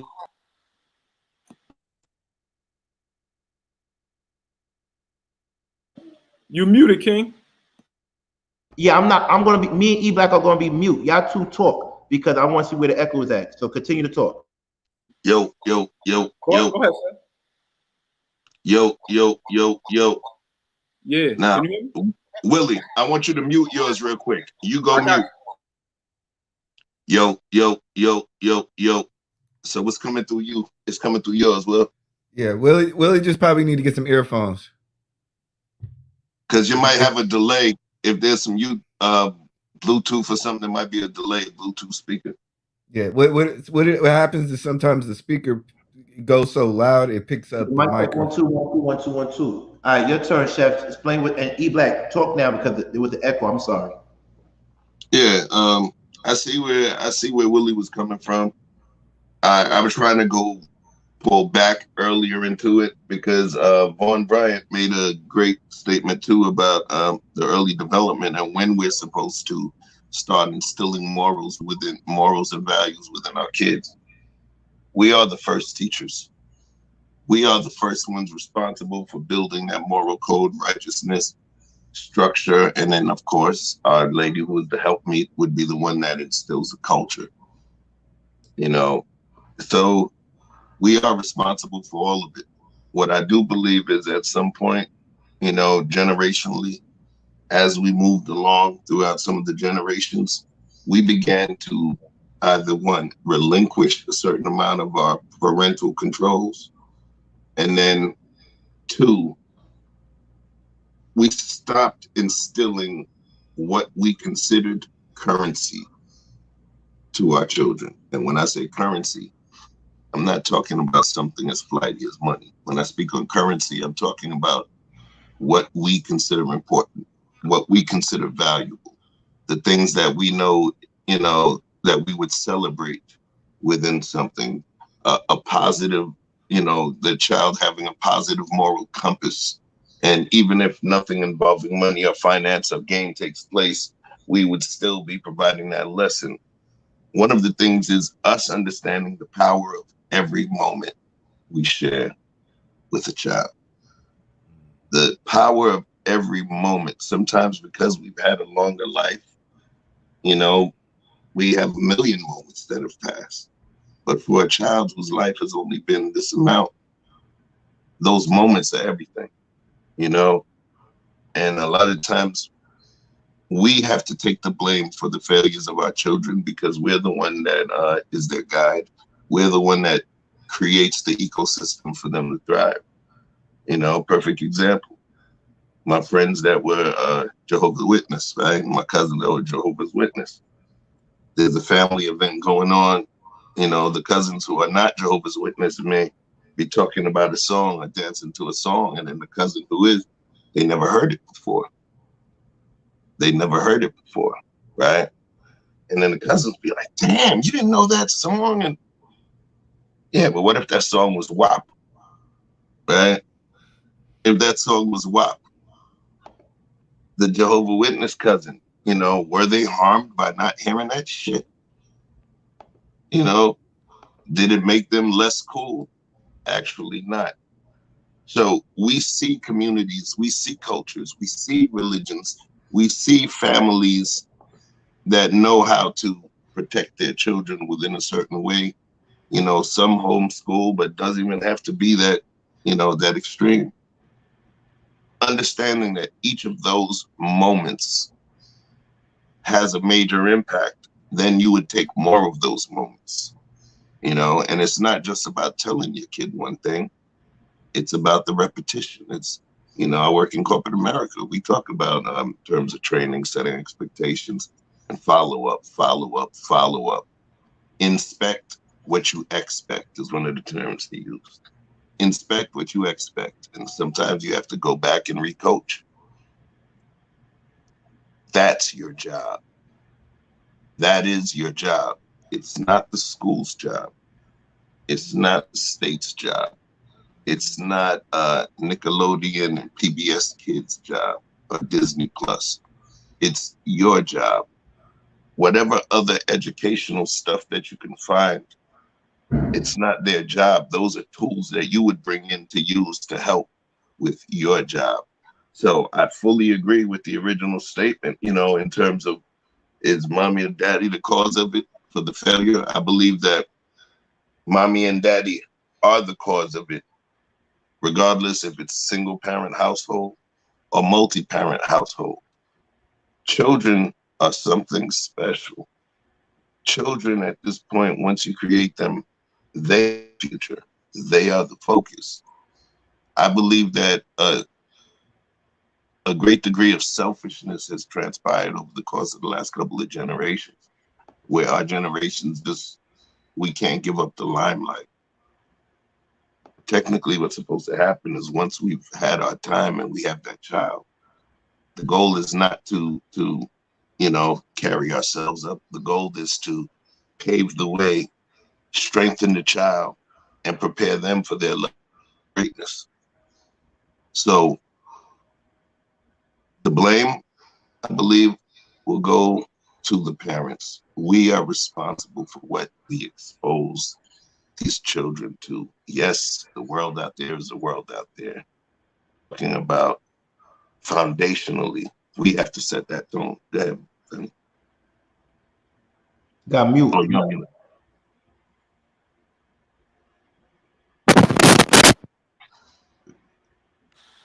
You got mute. You got mute. Can you hear me? Yeah, yeah. Is it echoing? Not anymore. Not anymore. All right, now what I just wanted to say, like, Chef, like, you're absolutely right. The lack of leadership within the household is the problem. We're in this predicament, but let's say, example, if we have a father that for whatever reason is caught up in the system and is removed from the household, we need other brothers to step up and fill that void. Oof. I agree. I wasn't, so in terms of what I was saying, I wasn't Press mute when you're done talking. Will, press mute as soon as you're done talking. So yeah, I wasn't, my statement, it wasn't, you know, in difference, it wasn't disconnected to what you were saying. I was just kind of pulling back to the earlier point about, I believe that the responsibility lays on all of us. I agree with you 1,000,000% about our responsibility, because in my community, if the child's father is not there, he's away in school, or, you know, the uncles always step in. The uncles always step in. That's the way it's supposed to be within our community. You know, even the next door neighbors.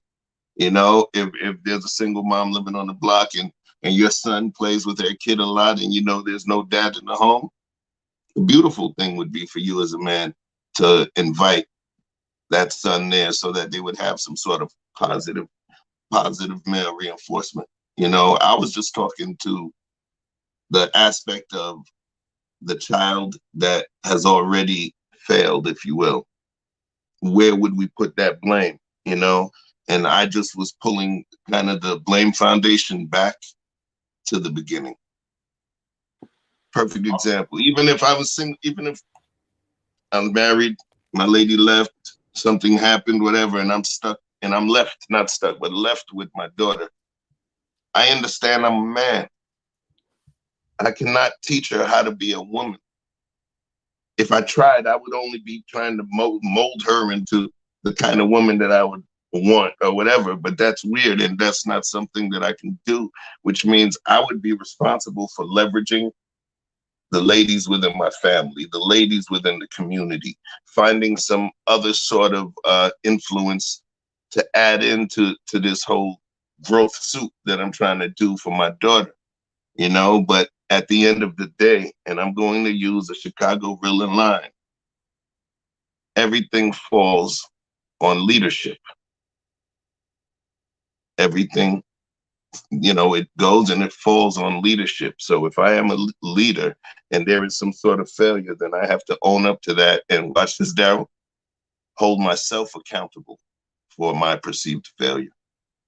What do you guys think? So I want to say something. Daryl, do you want to chime in before we address this particular issue? Because Frida said it, but Hanifa says that's one of the biggest issues. But before we address it, I know you had probably had some prior thoughts.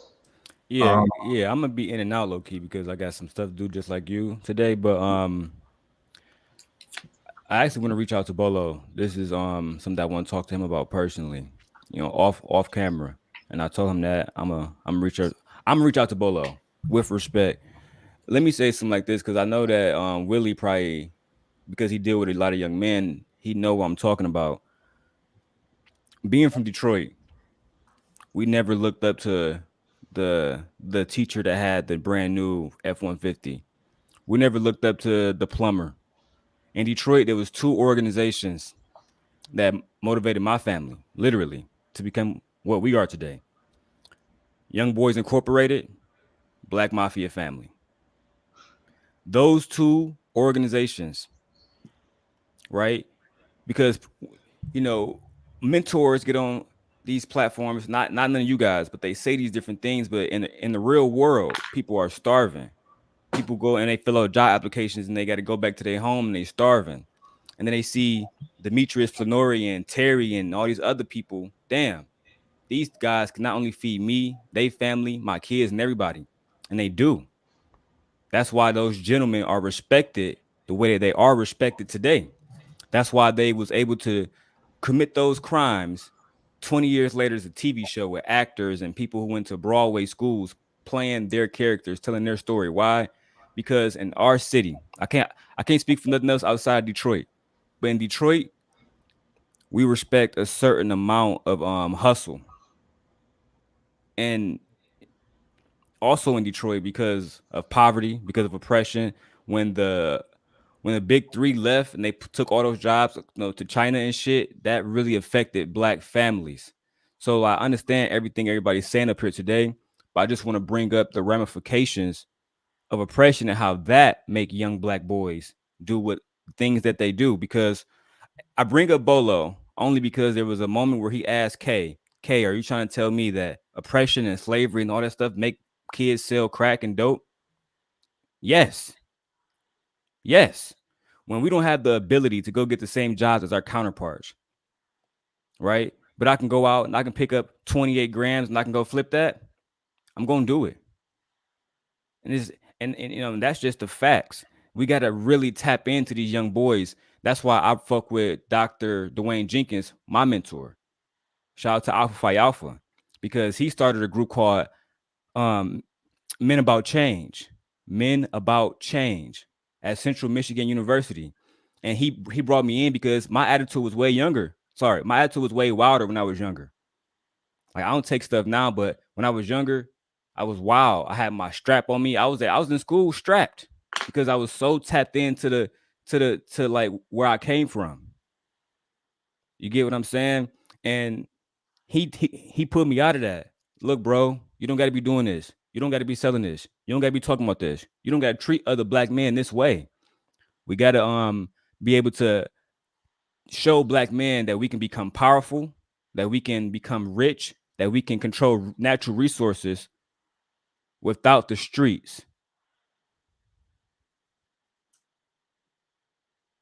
Go ahead, just jump in, Will. Popcorn style, just jump in. All right, now I definitely agree with a lot of the points that you raised. You know, my thing that's a little bit confusing is that, okay, like we put these dudes, like these drug dealers and stuff, like on a pedestal, right?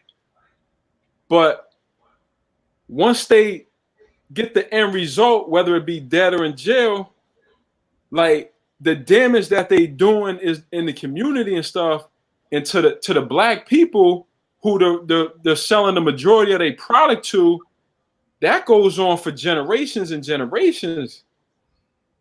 You know what I'm saying? So it's like, how are we putting these dudes on a pedestal that are, one, killing our own kind, and then not only killing our own kind, but it's like, you know, keep setting us back, because it trickles down. Like, okay, you sell the crack to the mom.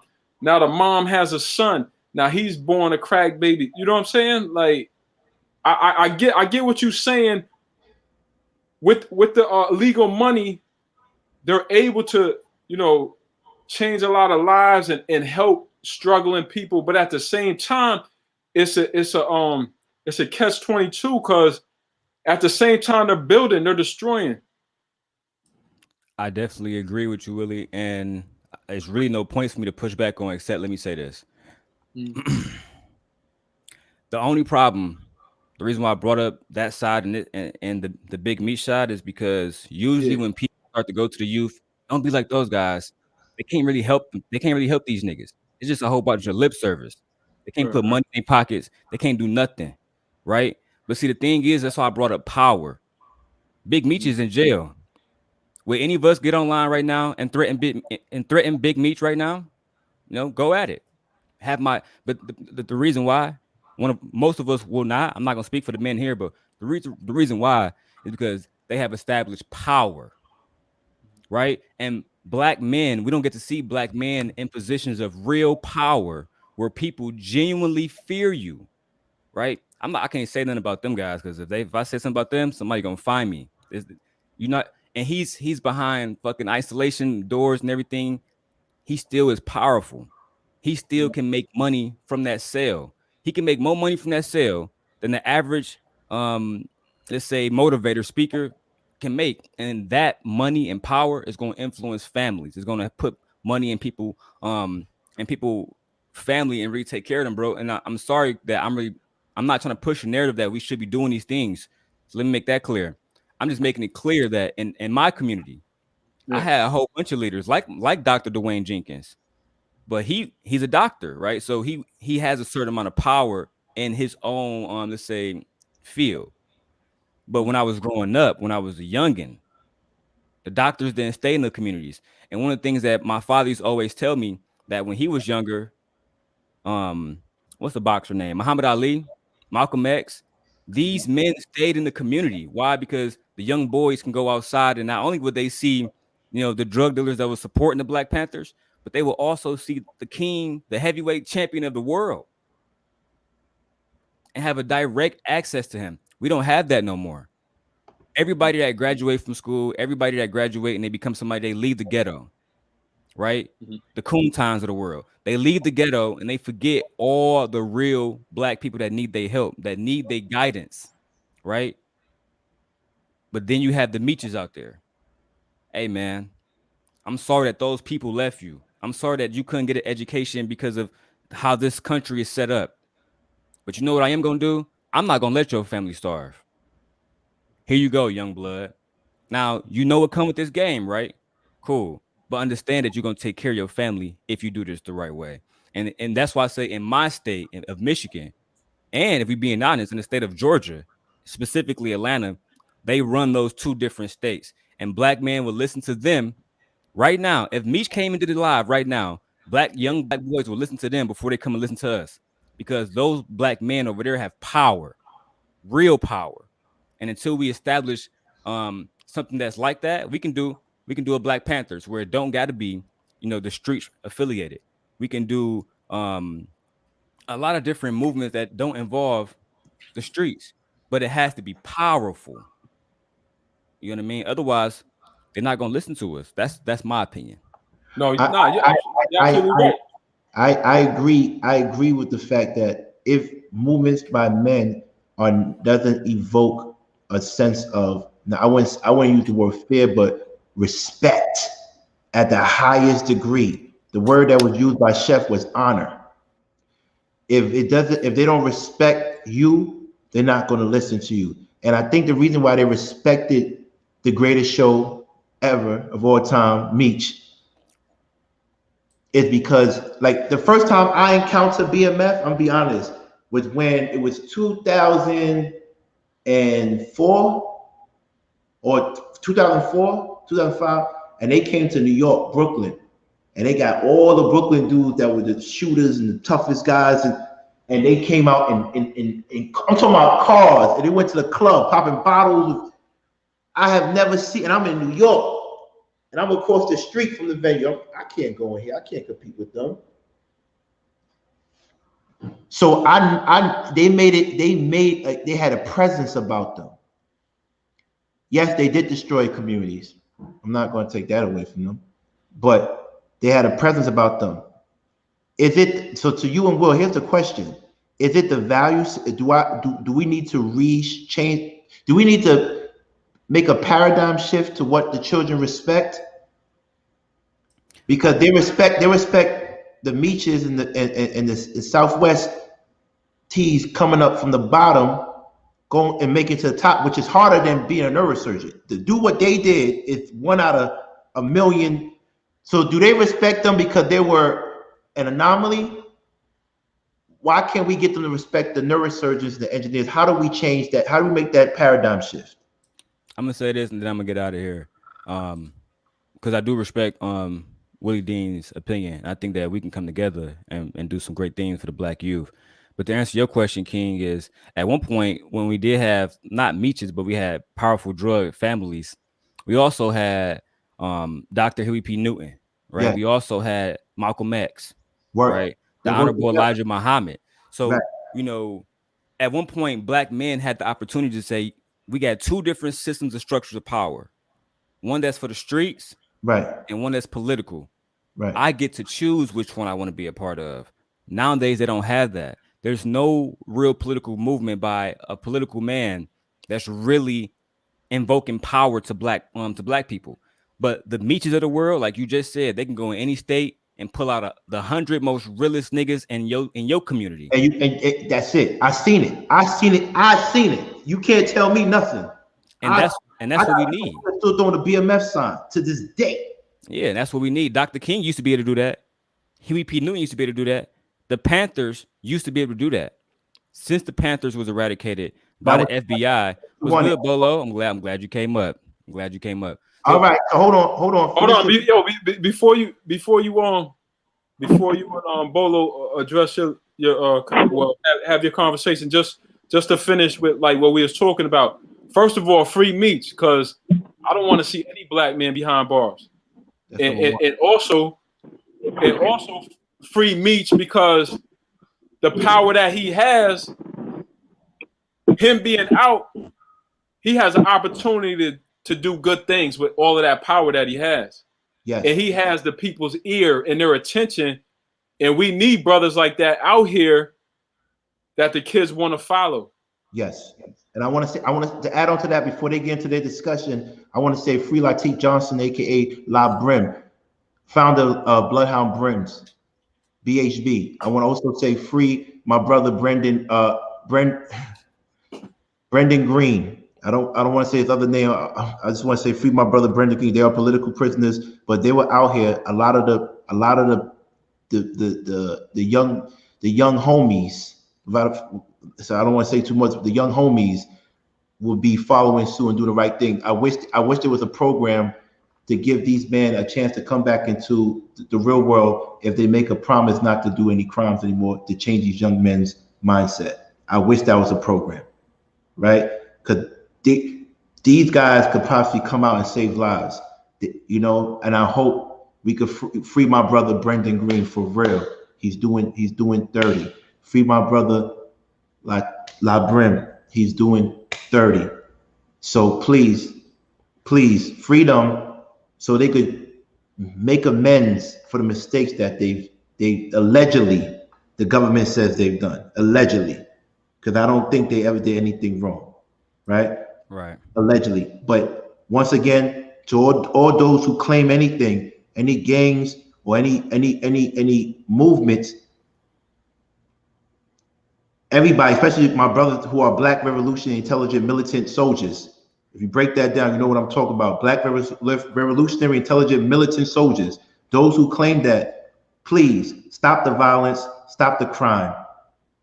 get a trade, take care of your community, protect your community. I'm saying that to all my brims. Please, enough is enough. Enough is enough, and that's from me to everybody. Stop the crimes. Take care of your community. I'm saying that from the top to the bottom. I can say that. I can say that. Stop. Take care of your woman. Stop the crimes. Let's change our mindset, because the feds are not playing with y'all. They're not playing with us, and by taking y'all away, they destroy families. And I want all my brothers to be outside. Please, please learn from the people who were a part of this that made mistakes.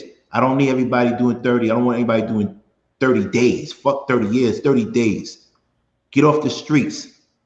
Please, to all my Black revolutionary, intelligent, militant soldiers, you know what I mean by that. Please get off the streets. It's not worth it. I'm not here. I'm one of y'all.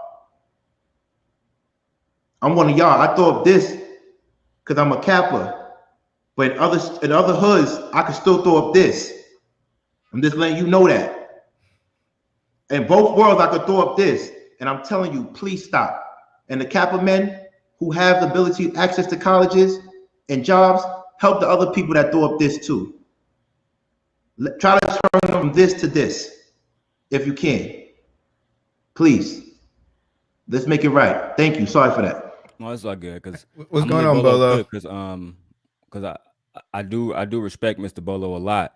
And let me make my point more clear with context, right? One of the people who I looked up to when I was young was Stanley Tookie Williams. All right. And part of the reason why I looked into Mr. Williams' past, because I felt the same ways, right? For those who don't know who he was the founder of the Crips. When you look into his story, he said he founded the Crips because he went to the Boys Scouts of America and said, hey, me and the young black man, we want to join this group. But they shut him out. So they not only did they shut him out of that group, but the opportunities was different for black people than everybody else, which is obvious, right? So they created their own group, their own opportunities. Me being an alpha, King being a Kappa, that's the same thing that they did. The alphas wasn't allowed to join black fraternities. I mean, they wasn't allowed to do shit, right? So we had the free the Prince Hall Freemasons, we had the Divine Nine because of the ramifications of those oppressions. In the streets, and we educated men, but in the streets, that oppression plays out differently. They don't have no fraternities in Detroit for everybody to join, right? So they join the BMFs. That is a fraternity. They join the YBIs. That is fraternity, right? Because at the end of the day, we can talk all this talk, but who out here really protecting them, right? Nobody gonna talk about BMF, right? Nobody gonna go at them, not at this level because of the fraternity.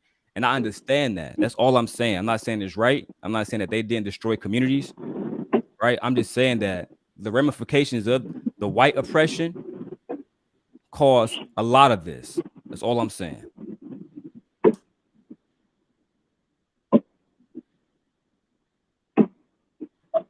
You muted, brother. But what's up, Bolo? So before y'all go into the discussion, I'm gonna go and get ready for my situation. But I'm going to leave Chef in charge of the room. And what I want to let you know is that, to add on to what Darryl said, Alpha and Kappa Alpha Psi Fraternity Incorporated were the only two frats, black frats, that were formed on white predominantly colleges. Remember that.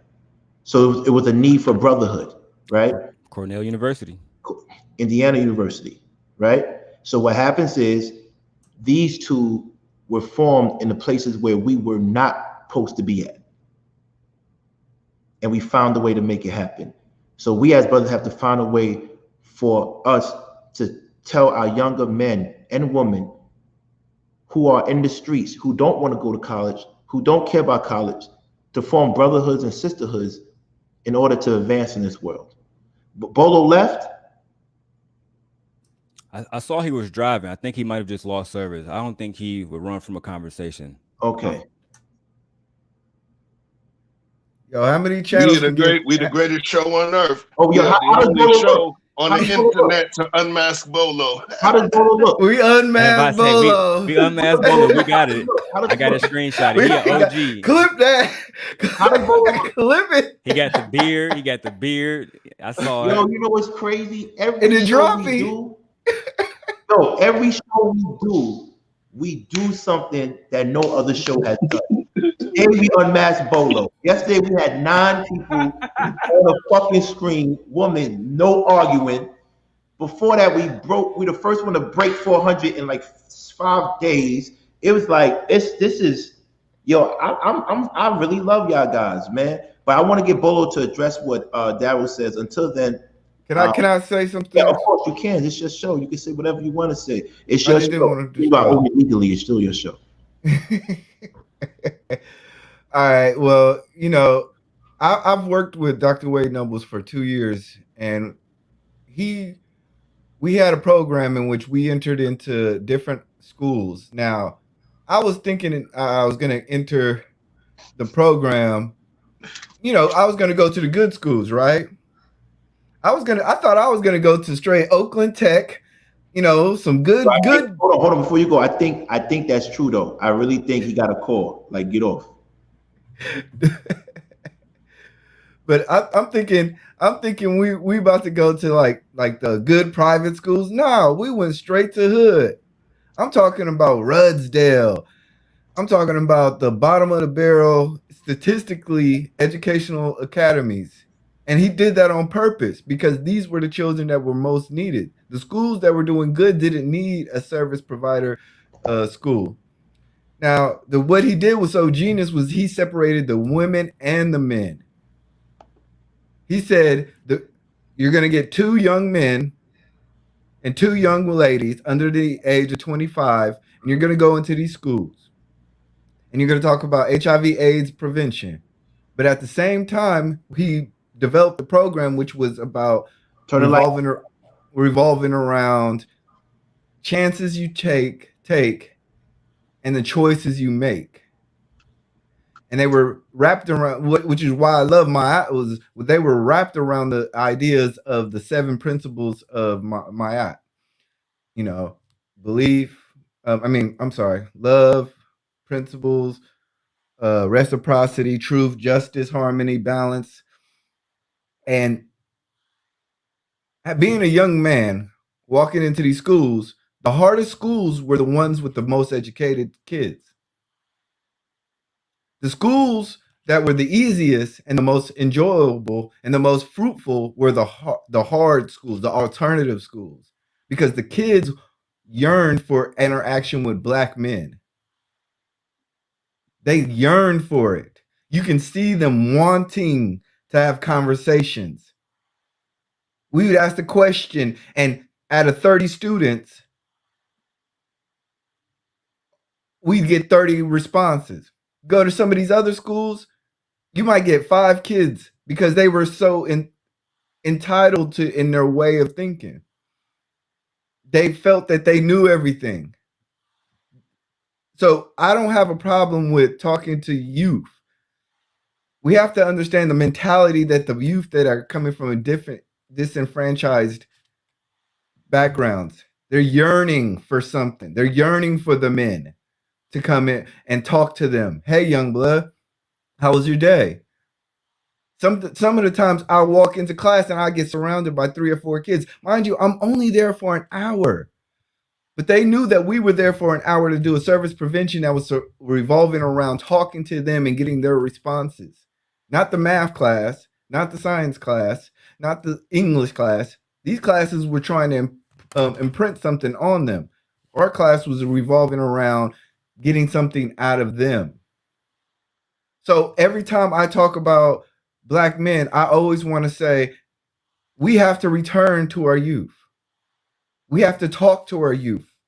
Sometimes even the reason why I got involved in YouTube was because I was ready to set out in the sunset. I had my kid, I had my house, I got my truck, 3-bedroom house, 2 baths. I'm good. I'm leaving.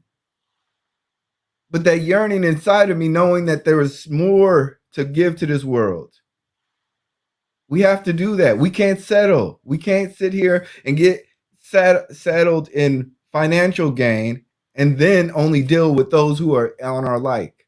We have as black men, we need to return to the schools, even not even just the schools, but to the corner.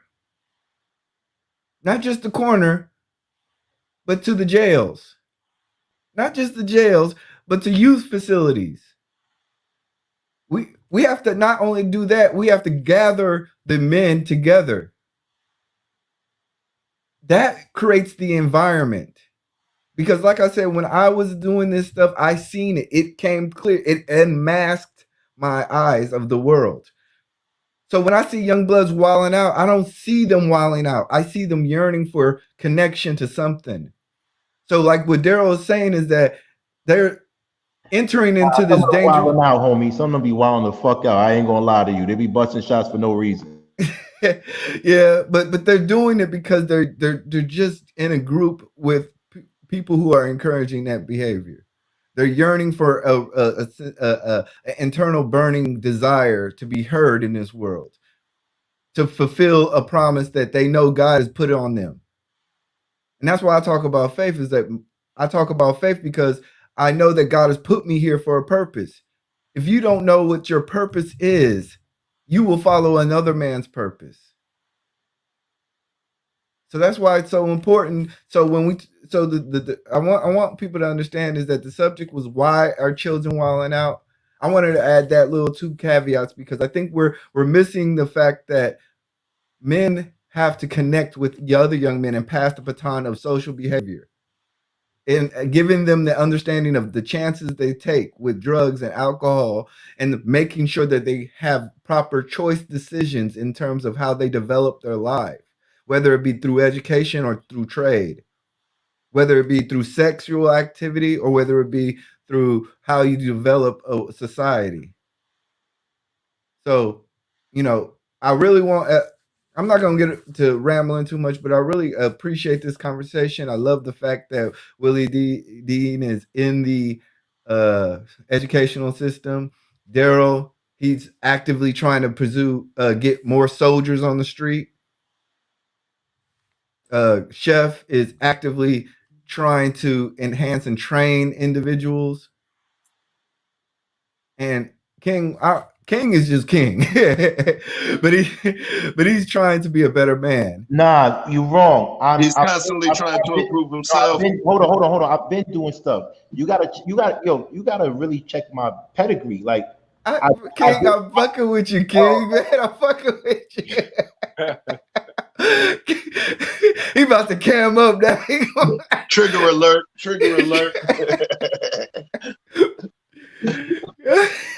No, I definitely agree with you, E Black. Before Tupac Amaru Shakur died, and shout out to all the Shakurs, Mutulu Shakur, etc. Right, free Mutulu Shakur right now, as a matter of fact. But one of the things that they came up with is a code of thug life. Right, we're gonna go to the Bloods and the Crips. Y'all can't beef no more. We need y'all to come together. Y'all can stand on y'all flags, do y'all, but y'all can't be killing innocent kids. We gotta have a structure, right? Because if we just want to reach out for people to for education and go to college or any kind of form of education, I don't believe that's gonna work, because there's some brothers that don't want nothing to do with this system. They know how to make money on their own. They're not changing. But how do we get them to also come into the fold and protect Black people? That's why I appreciated Tupac's vision, right? He had the 50 niggas tattoo. I listened to so many interviews on why he had that tattoo. If we got one brother from every state in all 50 states to control their state, make sure no violence happen in their state, then we will be good. But we don't got no real Black leadership. I see Bolo back. I'll let Bolo speak. What up, Bolo? What's going on, fellas? Thank you for allowing me. Bolo, I saw your face.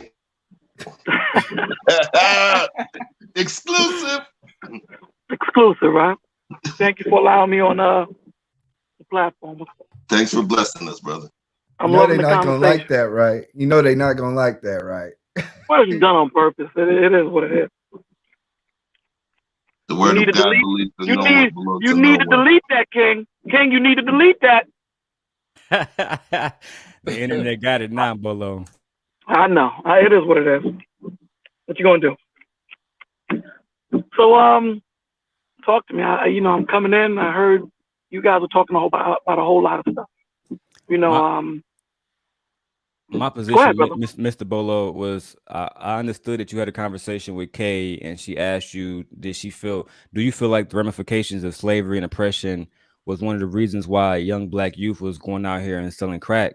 I believe you posed that question to her, and she said yes, and you had some pushback. And from my opinion, that has a lot to do with it, because if these boys weren't being oppressed, if they had the same opportunities, if they directly wasn't being oppressed, and they won't make some of these choices. And I've been around brothers who felt that way. Damn, bro, I put in applications for the last month and a half, and I'm still starving. My mom, she need money for the rent, right? My girl, we need diapers, right? And I'm watching these dudes get all kind of different assistance for nothing, just for being in a white community, right? So what they do is they don't even seek out the big meechers of the world. The big meechers seek out them, right? Hey, young blood, I see you need help. He go $2,000. Go take care of yourself and then come back and talk to me, because nobody else is offering real life kind of solutions, and then they fall into the game of it, right? And then some of them, they end up dead or in jail. They all don't end up big meech. So I understand your sentiment, but I just want to I had that little pushback, because there's so many of us that deal with this depression, that deal with not being able to find opportunities to make money. And then you got big meeches and YBIs that exist in my city that's going to give you almost anything you need, and it's going to elevate your life. It's going to elevate everybody around you. Does it come with a cost? Absolutely. Right. But for a lot of young black men, in my opinion, Below, that cost is better than being broke forever, or waiting for the white man to throw you a bone to feed your family.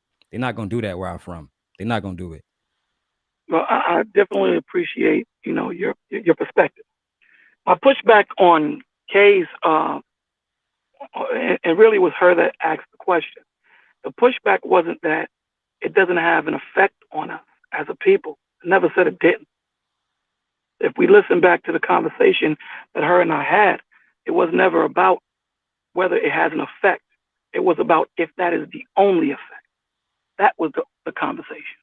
Is that the only thing that's keeping us down? What's keeping us down? Is that the only thing?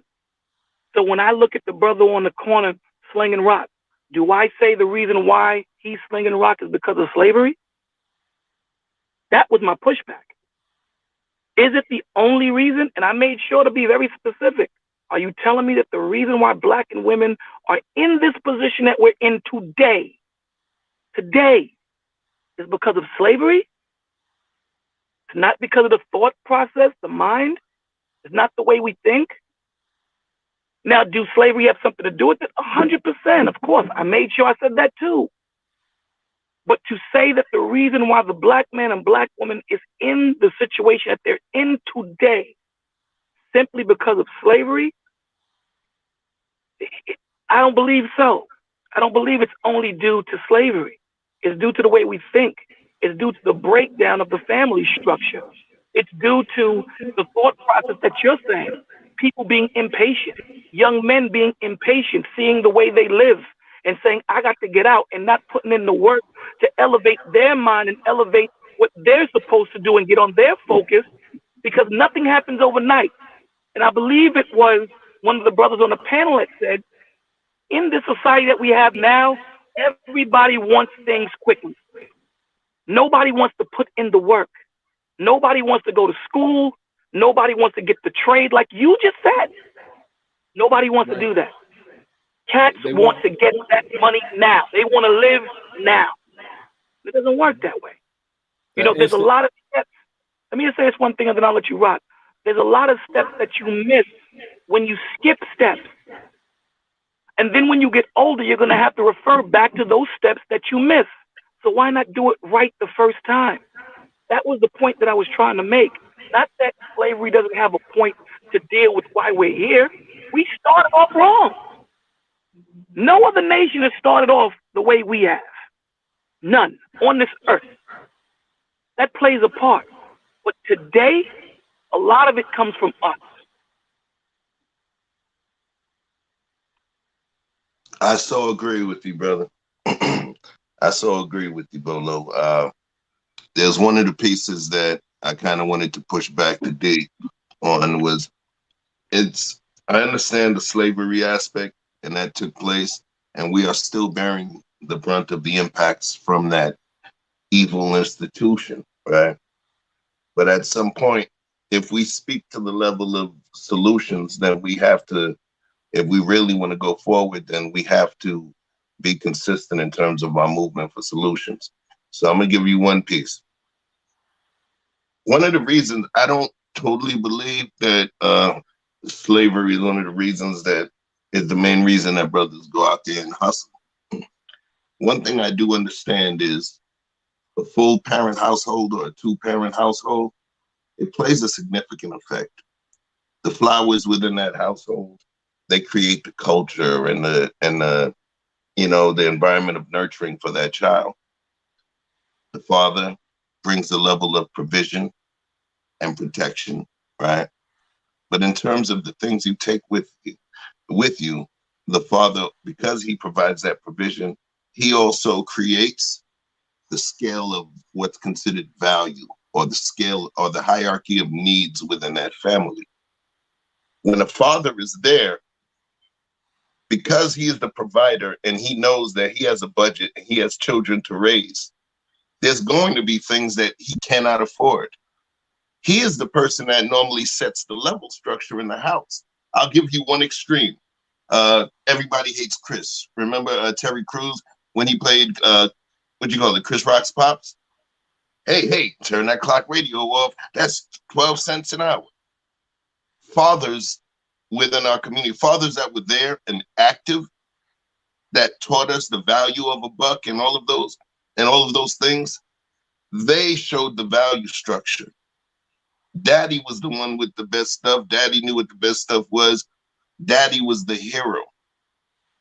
People did not start to look to other folks as the hero until Daddy was gone. Daddy set the tone for what is needed and what's not needed, because he's the person that was responsible for feeding every single person in that house and, keeping up everything that that you would need to survive. So he's also the one that when the dad's around, basically, the kids are not going to say, damn, look at that. Daddy only makes 40, 50 grand a year. Oh, he's a sucker. He's a sucker. No, because daddy's going to make that 40, 50 grand a year, provide them with life. And the other stuff that may be considered extravagant is not within their purview. It's not necessary. That's one of the things that fathers do. Talk to you about the shit they ain't never going to allow and that they never want to see you do. I believe that the loss of us being within that dynamic has removed some of that value. That has removed most of the value, because your father taught you patience. Your father taught you character. Your father taught you integrity. He taught you exactly. He taught you how to watch and how to make sure not to be emotional. He taught you that being a strong man wasn't only about raw smash. It was about thinking cognitively. It was about making concise and precise moves, thinking 12 steps ahead. That's what the father taught. But these young men nowadays are not being taught that. They think 2 steps ahead, they're playing checkers and not chess. So when you say that it's only slavery, let's be real. When we were in slavery, the family structure was more intact than it is now. And we're more freer than we've ever been. The family structure was more intact back then, because you know what? Everybody played their position. There was no freedom in America. And understand the point that I tried to make that day. When there's too much freedom, it makes you more of a slave. When you're on your focus, you know that there's parameters and things that you're not going to do and things that you're not going to go out there and seek for. You have a direction, so you have an intention on what you need to do and what you need to accomplish. And that's what we had. Once the family structure was opened up and you can be whatever the hell you want to be, that's when everything broke apart. When the father was taken out of the home, introduced destruction to our family. If you don't mind, Willie, I'm just gonna respond super quickly. Yep. After black men freed themselves from slavery, they created a town in Rosewood district called Black Wall Street. Had no crime, had no drugs.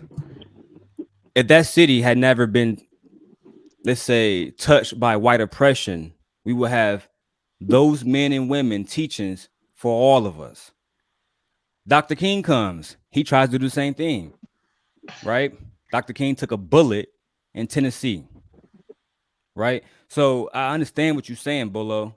You know why they never took a bullet? You know why Demetrius Fenori never took a bullet?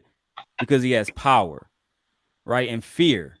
And I understand everything you're saying, brother. And let me make something clear too. I never said slavery was the reason. I said white oppression, which still happens.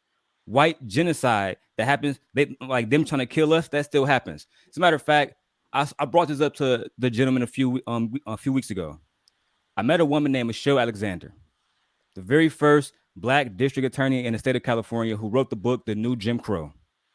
She herself said that black men were being oppressed. Black men, there was a black man that came to her and said, Miss Alexander, I just got out of jail. This is in the beginning of the book for anybody who read the book. I just got out of jail. I can't get a job. I can't get a house. I can't do nothing. And I didn't even commit this crime. He lists every single officer that framed him. You know what her superiors told him? Too fucking bad. Go figure it out. So the boy who can't get any education, the boy who can't get a job, the boy who can't get housing benefits, what does he do? That's what he asked them. What can I do? Weeks later, guess what happened? Those police officers was arrested for doing the same shit that the LA officers was doing during the Rampart scandal, when they was picking up drug dealers and picking up bloods and taking them to Crip neighborhoods. That's what I'm talking about, Bolo. We have direct ramifications that actually affect us today, not slavery, today. We got people and that's not a part of this community that do everything they can to destroy this community from the outside. J. Edgar Hoover was doing slavery. But that's not slavery. That's why, and that's why I made my point clear. Because before you came on, I never said just slavery. I said white oppression is the main reason why these boys are doing this. Had the community been left alone like Black Wall Street, completely untouched, completely no white people coming in, I believe that we would have a community full of Black Wall Streets. But when you tear it down, and then the only thing they can find is this crack rock, literally, black men not giving them jobs, right? So Demetrius was giving people jobs. That's all I'm saying. That's all I'm saying. With you. I agree with you to that point. However, here's the thing. In our community, we have enough people making enough money to go and create schools, go and create programs, go and create things so that we don't have to depend totally. Because as much as we want to say that we don't need to depend on the government, no matter what you do, you're going to have to be a part. They're going to have to be a part because you're in their country. So aside from that, we have enough people in this world, in America, let's just talk about America, that can go and open up programs for these young men and young women, okay, to go out there and get trades. You know, something that they can't take away from you. See, the one thing that when they stopped slavery, the one thing that messed up the white man was they didn't know how to take care of the crops. The black man did that. You know, the black men and black women did that. So they had to create laws aside from the laws that they just had abolished to put the black man and black women back into the crop and raise it and pick it. So the point that I'm trying to make is you can't take what I know how to work with my hands. So if we get these trades and not only rap, basketball, and football, if this is not the only thing that we look forward to, it would give us more things to strive for, right? You're 100%. Did they go into Black Wall Street and destroy it? They did. What about today? What about today? We can create a Black Wall Street today. Why are we not doing it? Why is it? So when you're talking about back then, you're 100%. Why? Because they saw that we were more together. We had just us. The family structure, the village was there. The community was there. I didn't look across the street to another community to help my community, because when I look in the mirror, I am the community. I became the change that I wanted to see in my community.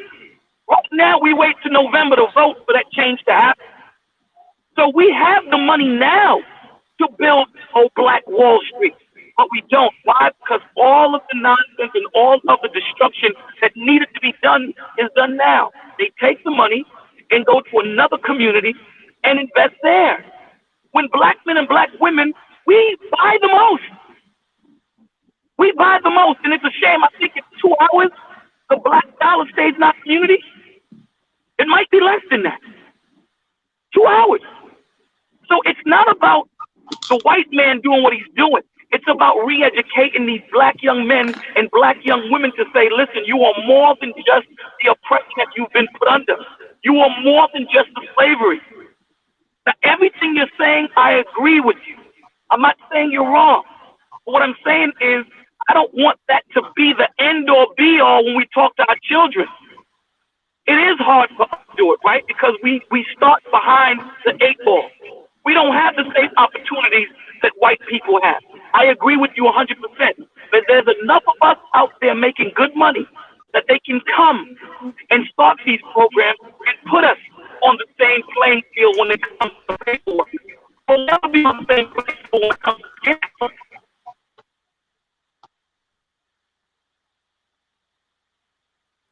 Bolo, you borged out. Bolo, you borged out. Go back. Step back 5 seconds.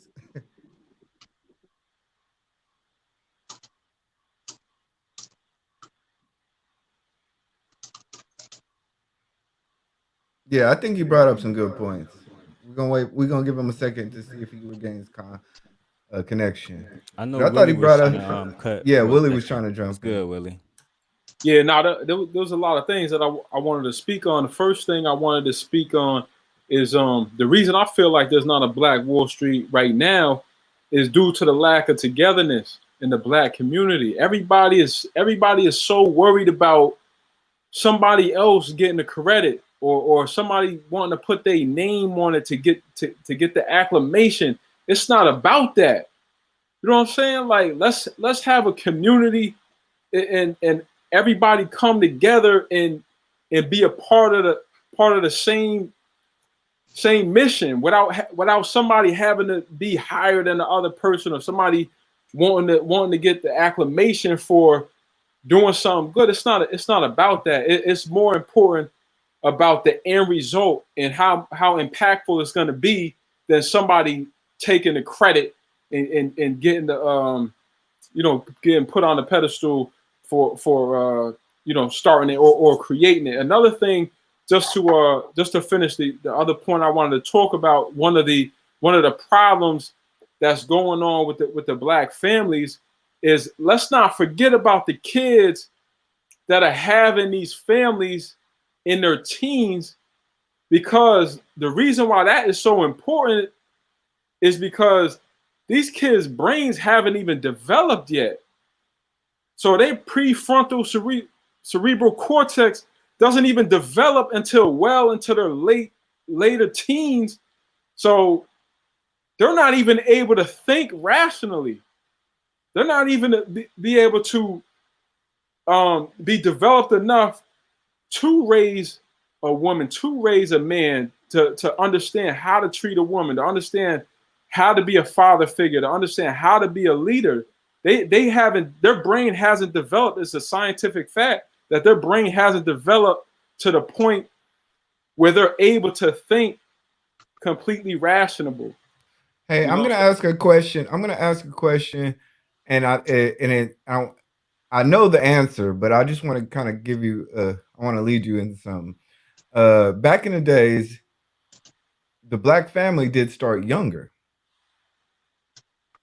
So why is that different from today? Because they had a greater appreciation for togetherness, and they valued family more. Now, like, how many of your cousins you don't mess with? I can't say that on the internet. So it's like, what is the problem? Like, did your cousin do something so bad to you that you just completely disowned him? Why can't y'all talk it out like we talking it out on this show? You know what I'm saying? I never cut any of my cousins off. all the money that some took from me, stole from me, said they was going to pay me back, I never cut them off because I know I can have a greater impact me being in their life than me cutting them off. Listen, do me a favor, get the likes up to 100. We got TJ down here and Colette down here. I just saw them right now. Pardon me, I had to get my situation together because I got to go to this event. But with that being said, oh yeah, we open up fresh. But yo, let me just finish this last thing, King. I ain't mean to cut you off. Oh, no, you can do what you're doing, but I'm saying, tell me turn the lights on. Okay, all right, bet. But yo, E Black, just to finish my point, it's like, yo, when you cut somebody off, you miss out on an opportunity to help that person. You essentially turned your back on them, bro. So I would encourage you. I don't know if you have any cousins that you cut off and stuff, and you know that point, that's irrelevant. That's your business. That's your family business, and it's not. But what I'm challenging you is like, do whatever you can to keep individuals in your circle or in your life that you can affect in a positive way. Just because they've done you wrong doesn't mean that you have to cut them off. Just like you said, these young boys is out here busting shots for your attention, right? To help them, right? Maybe you loan somebody some money in your family and they never paid you back, but now you cut them off, and it's like you can't even help them no more. You can't even understand why they did that. You know what I'm saying? So do you think? Hold on, one thing, E Black. So I want to say two things. One, Dean is 100% right, but it's not that easy. It's not a black thing. Since the beginning of time, Cain and Abel, brothers went against brothers, right? It's not just a black thing. You have Jewish people feuding against their brothers, right? What Dean is talking about is what the ideal thing is that needs to happen. So I agree with him on that. But also, I want to say back to why we don't have this unity. There's something called a brain drain. Are you familiar with that concept called the brain drain? We use the most important resources because people in our community associate success with leaving the community. The reason why there was a Black Wall Street and a Seneca Village, because you had the preacher, the lawyer, and the doctor, the dentist, and the accountant all lived in the same area. Nowadays, we have the preacher, doctor, and lawyer, and dentist saying, I'm moving out of Brownsville as soon as I get a chance. I'm guilty of it. I don't live in Brownsville, but I work in Brownsville. I'm guilty of it. It's called a brain drain. It's usually when they talk about the brain drain, they talk about countries like Ghana who lose their top, or India who lose their top young individuals because they come to the States for college and for jobs, and they never go back home and take those resources back to the community. Funny, that's why we had the meeting at the Harvard Club yesterday. Everybody there was from Brownsville, Brooklyn, but we went to like top schools. We had conversations to create a brain trust in order to help our communities out, get people out of gangs. So let's figure this out. What number are we on? What number are we on? We're on 93. We need 7 more. We're bringing the sisters up because the sisters are going to set us straight. They're going to set us straight, and y'all got like 30 minutes to do it because I got to go. But the sisters going to set us straight. Matter of fact, I'm bringing them up now because we need some straightening. We need some straightening. We need some straightening. Let's bring the sisters up. And we're not talking about perm. Everybody, I got everybody. He said he needs some straightening. And I'm not going to talk. I'm quiet. I end the show at 5:15 the latest. Hello, flowers. Welcome aboard. Can we get some flowers? Can we get some flowers in the chat? What's going on, flowers? Hey, JP. Hey, TJ. Woo! TJ was looking crazy. She was looking crazy with her crown and her Burberry today, y'all. You guys should have seen her stunting earlier. She was stunting earlier, boy.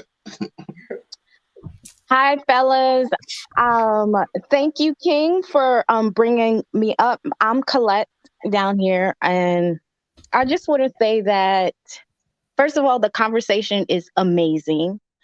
And I want to say that I absolutely agree with E-Black. I'm sorry, Bolo. And I'm just going to be really quick and just let you guys know. So, quick story. First of all, I'm Jamaican. My husband is Jamaican, but we've been here in America since, I came to America when I was probably 5. My husband, probably 10 or 11. What parish? What parish? Kingston. Everybody say Kings. You supposed to say St. Anne's, no? Kingston 13. Kingston 13. So okay. Rule Yachty. Rule. Yes, but we came to Queens, New York, myself. Jamaica, Queens, New York. The South side, we outside. Yes. But the story is, what I'm trying to say is that we came here with our family. We came here with our family knowing that we had a black tape around us. We did not have all the freedoms of what everyone else could do. So we had to make sure we operate within our restrictions that we had. So with saying that, our family did whatever it took, we had to do. We couldn't, meaning if we had to clean people's houses, if we had to work 2 or 3 jobs, if it was working at Burger King, if it was working at McDonald's, we did what we had to do so we could be able to, then provide more for our family in the future, because we had to make sure we worked within the confines of what we came here with, right? So with me saying that, I feel that when Bolo said, and someone else said that, sometimes these youth get in their head feeling that they are impatient, and I feel that they are also feeling certain things is beneath them. Okay, if you feel like you have to provide for your family, what's wrong with you going to work at McDonald's? What's wrong with you cleaning the floors? What's wrong with that? Why should it have to be an easy option to, okay, I'm going to sell crack, or I'm going to do whatever it is to break the law? So that's what I mean, is that we came here to this country understanding that we had to work with the black tape around us. But for the most part, we didn't think of, okay, we're going to do something to break the law in order to feed our family. We had the understanding that, okay, we're not going to get as much money as if we were to break the law, selling weed or whatever. But in order for us to provide for our family at a freedom, let's go ahead and get 2 or 3 jobs. It's not going to look honorable in someone's eyes, whatever, but we could come home at night to our family. That's one. For 2, with my husband coming here, when I asked him, quick story, what he does in his profession, there's not a lot of black men. And I asked him, because we had a discussion, do you feel that white supremacy is the biggest thing that's holding black people? In his defense, he said yes. So I asked him, when you went to school for the profession you're doing and you looked around in your class, was there a lot of black people, period, men, women, whatever? He said no. In his class, he was probably one out of 2. So I said, why do you feel that way? And I'm talking about just from the class, not graduating, not you actually getting into your field. Just from the class, you had an opportunity the same way your neighbor down the street that looked just like you had the opportunity. You guys both had the opportunity. He did not get a scholarship. He worked 2 or 3 jobs to get into that program. So was it white supremacy that held you back from being in that class? So he had to think about it. And that's the thing. He worked hard to get there. It was not white supremacy that held him back from there. And the position that he's in now, yes, does face. Hold on. Let's just talk about this. We've said. Hold on, JP. Let her finish her point. I'll let you, and then JP, you can go. Okay. Yeah. At the position he's at right now, yes, he will tell you he does see that in his profession, in his profession, that it is there is certain things that he's not privy to and he's not able to get into because of the color of his skin and because he is a man, the color of his skin. He will say that, but he does not let that hold him back.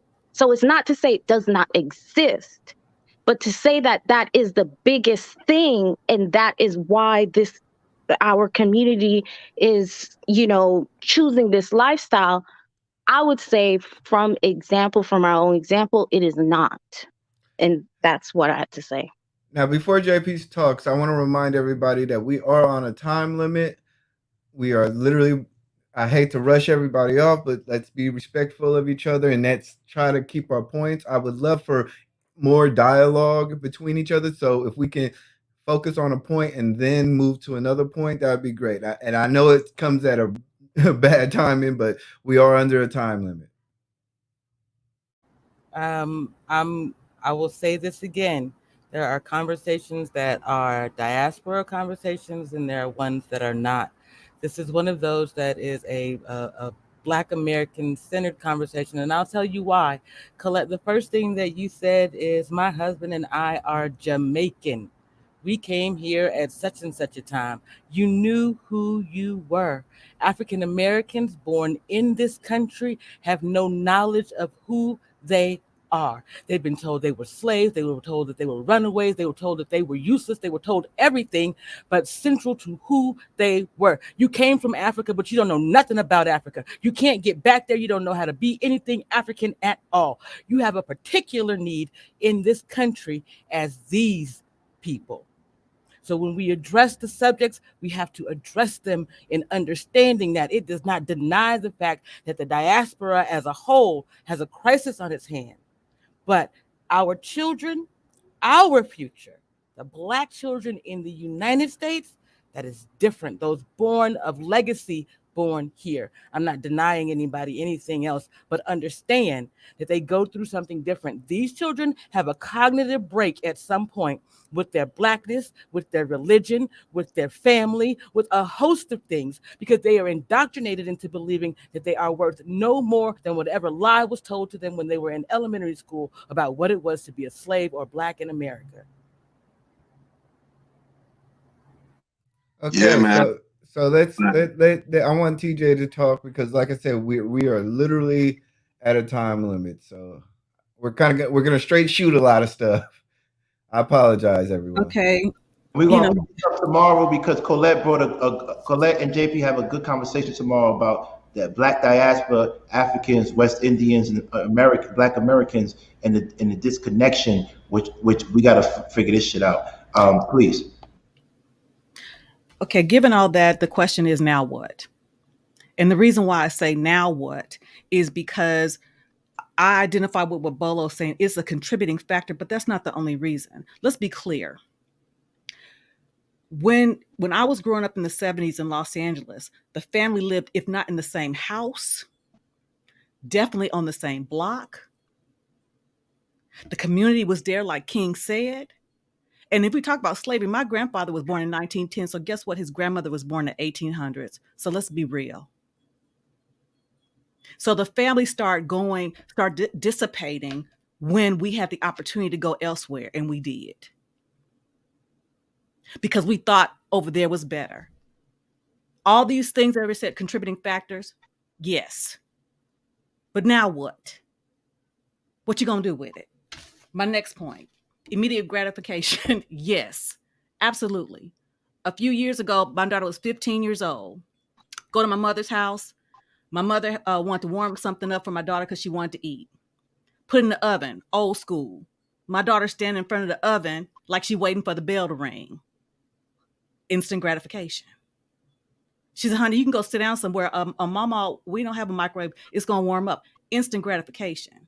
That was 15 years ago. So again, it continues because that's when the society, our young people start, they don't have patience. Popcorn, put in the oven, instant gratification, attention spans, they don't have them. They don't sit down and read a book. Don't have them. Okay?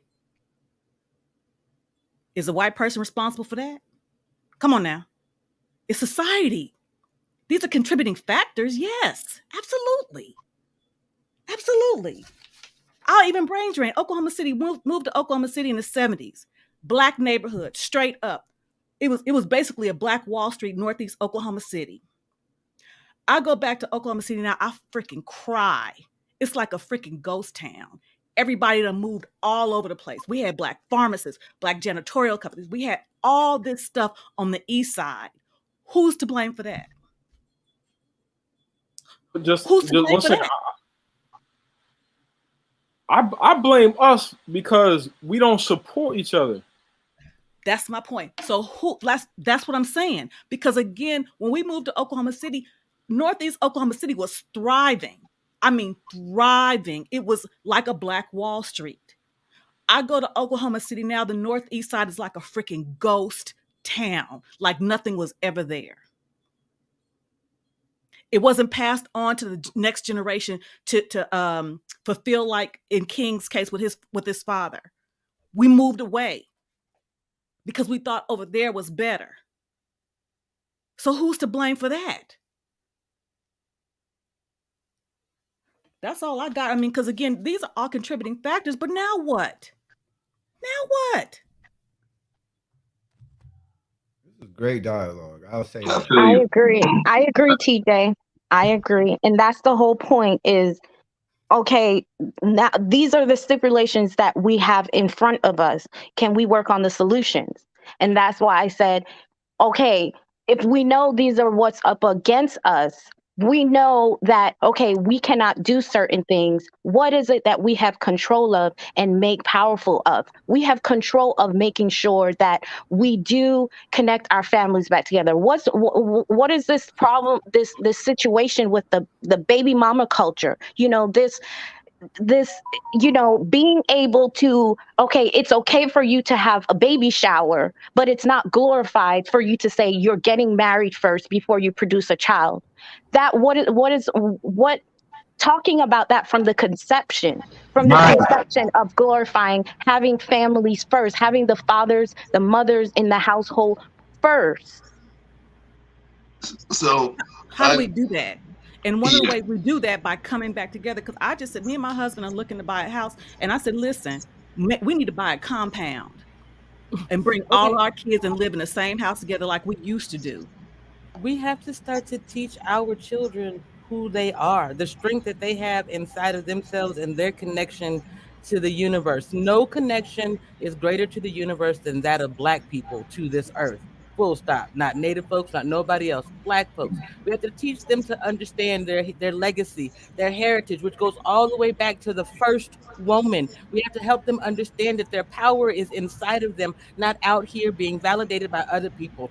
We have so long been taught that assimilation or misappropriation is the way for us to get to where we're going to go, that we're divesting of our own Blackness. We have to remember who we are. What we'll claim it on a regular basis. They want to be like us. They want our lips. They want our hips. They want our this. They want our that. But then the moment that we have to stand on our Blackness, we cannot. We don't put it into our children. We only pour into them acceptance. How about pouring into them love, discipline, and you are power? That's where we start. Yep. Let me jump in. I got to jump in because this is kind of getting heated. I want to speak to a couple of things. One thing, Colette, Wagwan sister. Wagwan. Kingston 13. Wagwan. Wagwan. Yeah, man. So, yeah. What you call it? Is that me? Somebody else? It's King. Mute one King and move the other one away from the microphone. There we go. So, I'm trying to put on my phone so we can keep the conversation going. Oh, okay. So how do you do that? This is StreamYard. So how do I put it on my phone so I can have it still going? Okay. You're gonna conversation with King live tech support. This will stay open whether or not you're here or not, as long as you don't close the broadcast. That's one. Two, if you want to do that, you're gonna need to mute both of them for the moment, and then make sure that they're separated. Don't let the microphones be close to each other. You'll still get that feedback sound. Okay, but then you can have them both on and walk away with one, but you've got to mute them until they're far enough apart.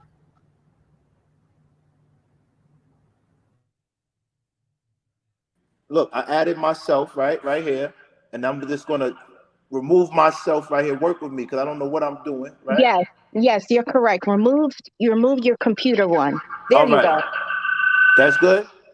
Yes. All right. So now, can I cut off the computer? Yes. Yeah, because I'm gonna you're cut off the good. computer, but I'm gonna extort you right now. I need 3 more likes, or this whole shit is getting shut down. Give me 3 more fucking likes.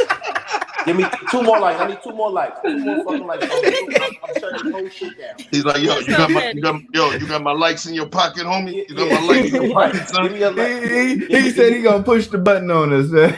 Right. All right. So I'm just gonna keep mute. All right. So, Colette, Whitfield Town. No, Kingston 13. No, Kingston 13. The area in because I've been through that too. Wattles. All right. Okay. Because Kingston, a parish. He was looking at St. Andrews. Kingston's a parish too, right? So listen, man. I'm gonna say this. Yes. And being the fact that both my, I grew up in Brooklyn, but both my parents were from Haiti. There's going to be a difference in the way that we look at things. There's going to be a difference in the way that we see things because there's a little bit of difference in the way we were raised, being more directly from the country of our diaspora, right? So what I would say is the depth of where you're coming from is going to look a little different than somebody who was born here in the United States. Because here within the United States, we are naturally a minority. Now, when you go on backyard, right, it's different. The people that you see are police look like you. The people that are your teachers, professors, dentists, doctors, scientists, politicians, every blood clot one of them looks like you. So it kind of changes the dynamic, when you're going to foreign and then you see all the white people there, it's a bit different because now the folks that we have that look like us here, they see a whole different thing. They don't see the painting the same way you see the painting because nature versus nurture has had an impact on how they see things. It's jaded or colored their lens. That's one thing. So what's very important is when you speak from the, say, Caribbean diaspora perspective, we also have to be respectful at the fact that the people that we are comparing ourselves to went through a different sort of plight than we did. We got to see all of the best looking, all of the best careers and all of that, people looking like us. In this country, some of that was held from us. Now, to go to the other side of the discussion, right? At some point, I agree, man. Slavery took place. It is impacting us, right? Seneca Village, the Greenwood District, which is Black Wall Street, it happened. So my question is, when do we stop sitting? And no disrespect, I'm gonna say it dramatically so you understand. When are we gonna stop sitting and smelling the fucking ashes? And then when are we gonna grab some wood, some nails, some hammers, and start building this shit back up, man? Damn it, yo. You get medical treatment. After you get medical treatment, you don't sit there and worry about how sick you were before. Damn, no, you go through therapy. You go through rehab to get you better. I like having these discourses. I like having this communication with all of us. I like us getting, to the root cause. But we could get to the root cause every single day. But if we don't pick up a damn hammer, some 2x4, some nails, and start hammering away, we're just going to be sitting around smelling the damn ashes, man. And that's my piece. Well, I'll say this. Yeah, my bad.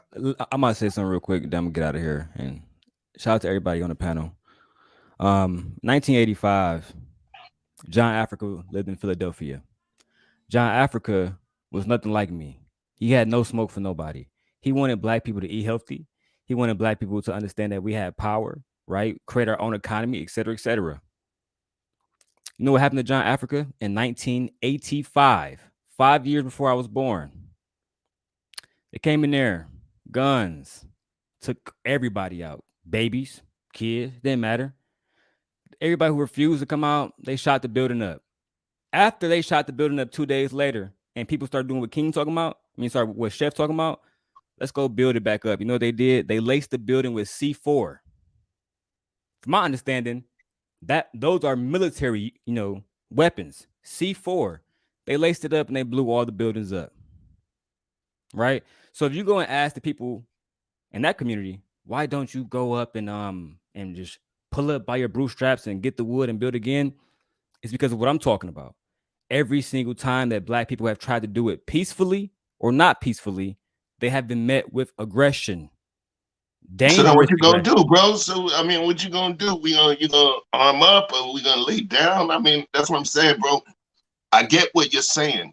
Your historical references are on point. Around that time I was a little kid. You get what I'm saying? You talking about 85, I was what, 13 years old. So I get it, man. I get it. What I'm saying is, my question is, and when I say it like this, King, we do move forward and we build. But I'm just, because I ain't about to get off, I'm just making it clear that my position is we move forward. You know how I feel. Let's go ahead and build this shit. But let's not act like them motherfuckers not gonna come for us. So y'all want to make it seem like we can build, and take money out these motherfuckers' pockets without them coming for us. All I'm saying is we gonna build. Let's do it. Not y'all, not you, Lady TJ, but it's people who do feel that way. I'm letting y'all know that we can't get everybody to build with us because they are fearful of those people.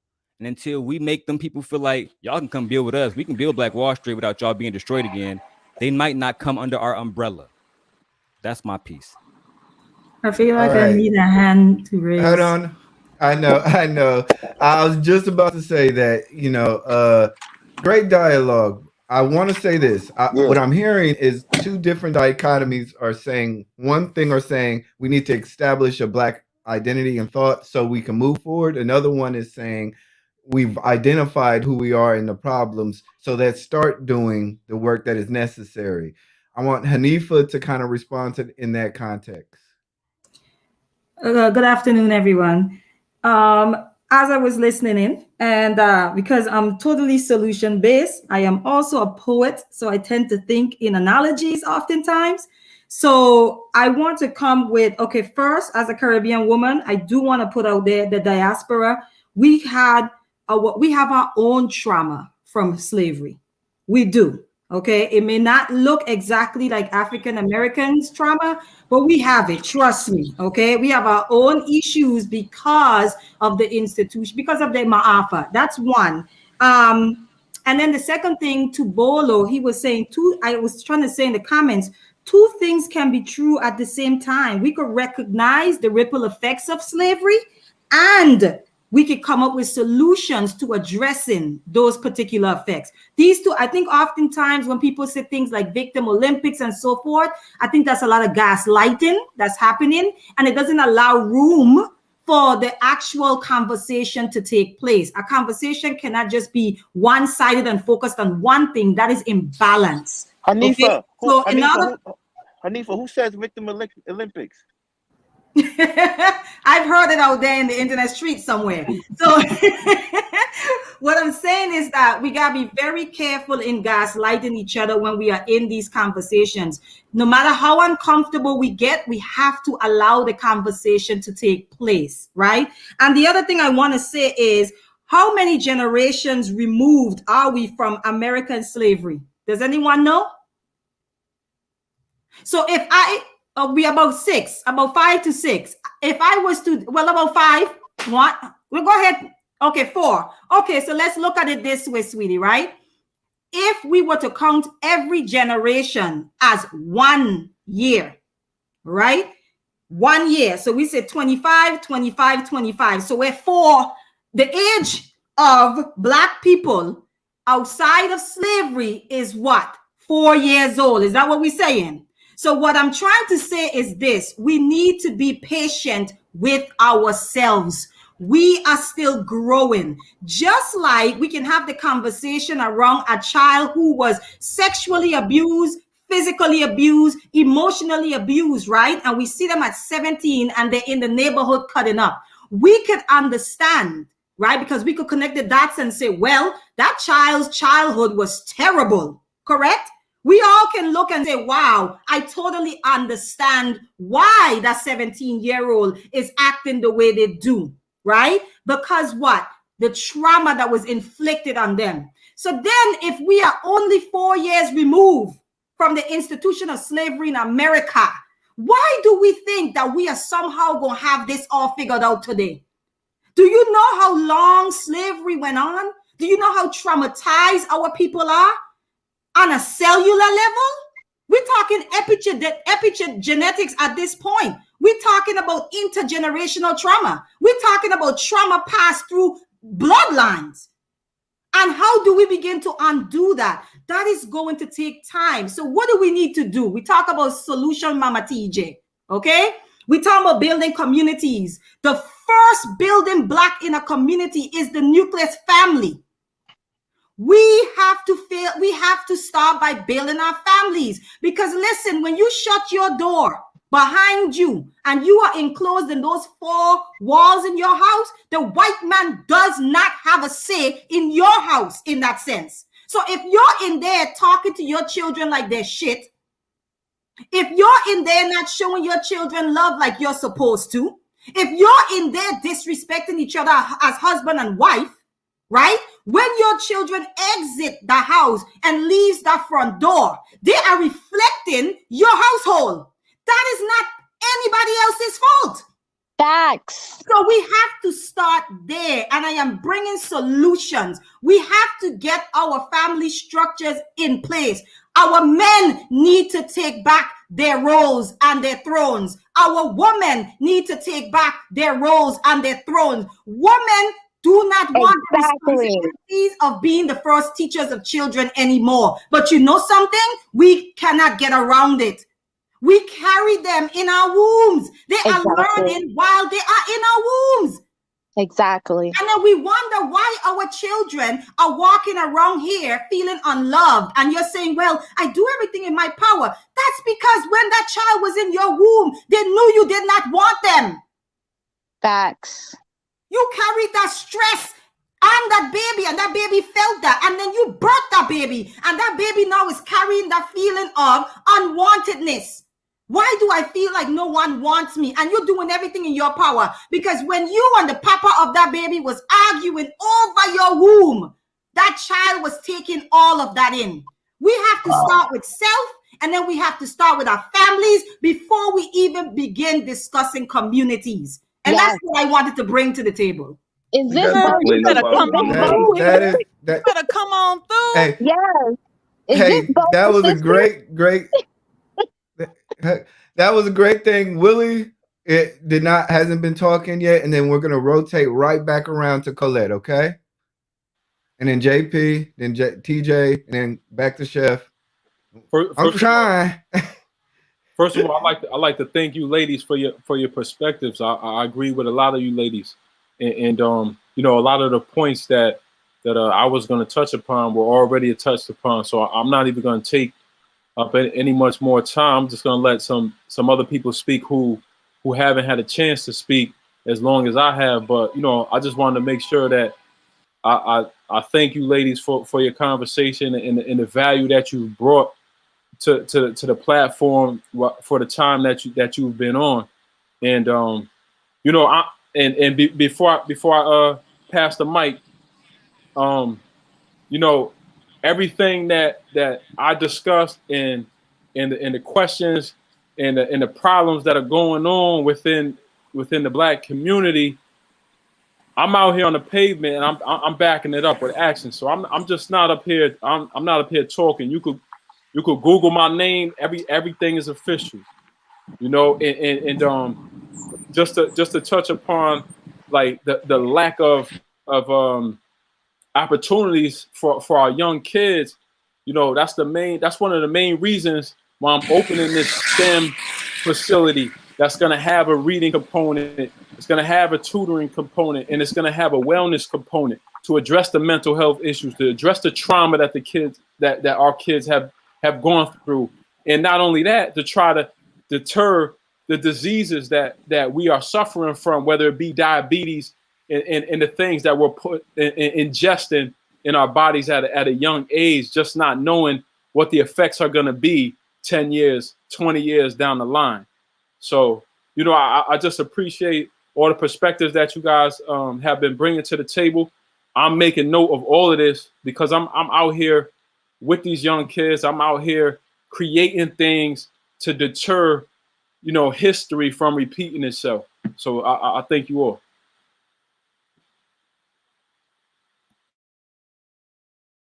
Colette?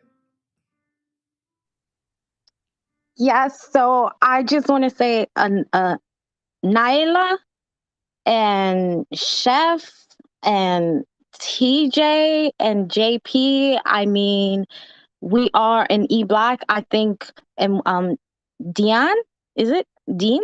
I'm sorry, Dean.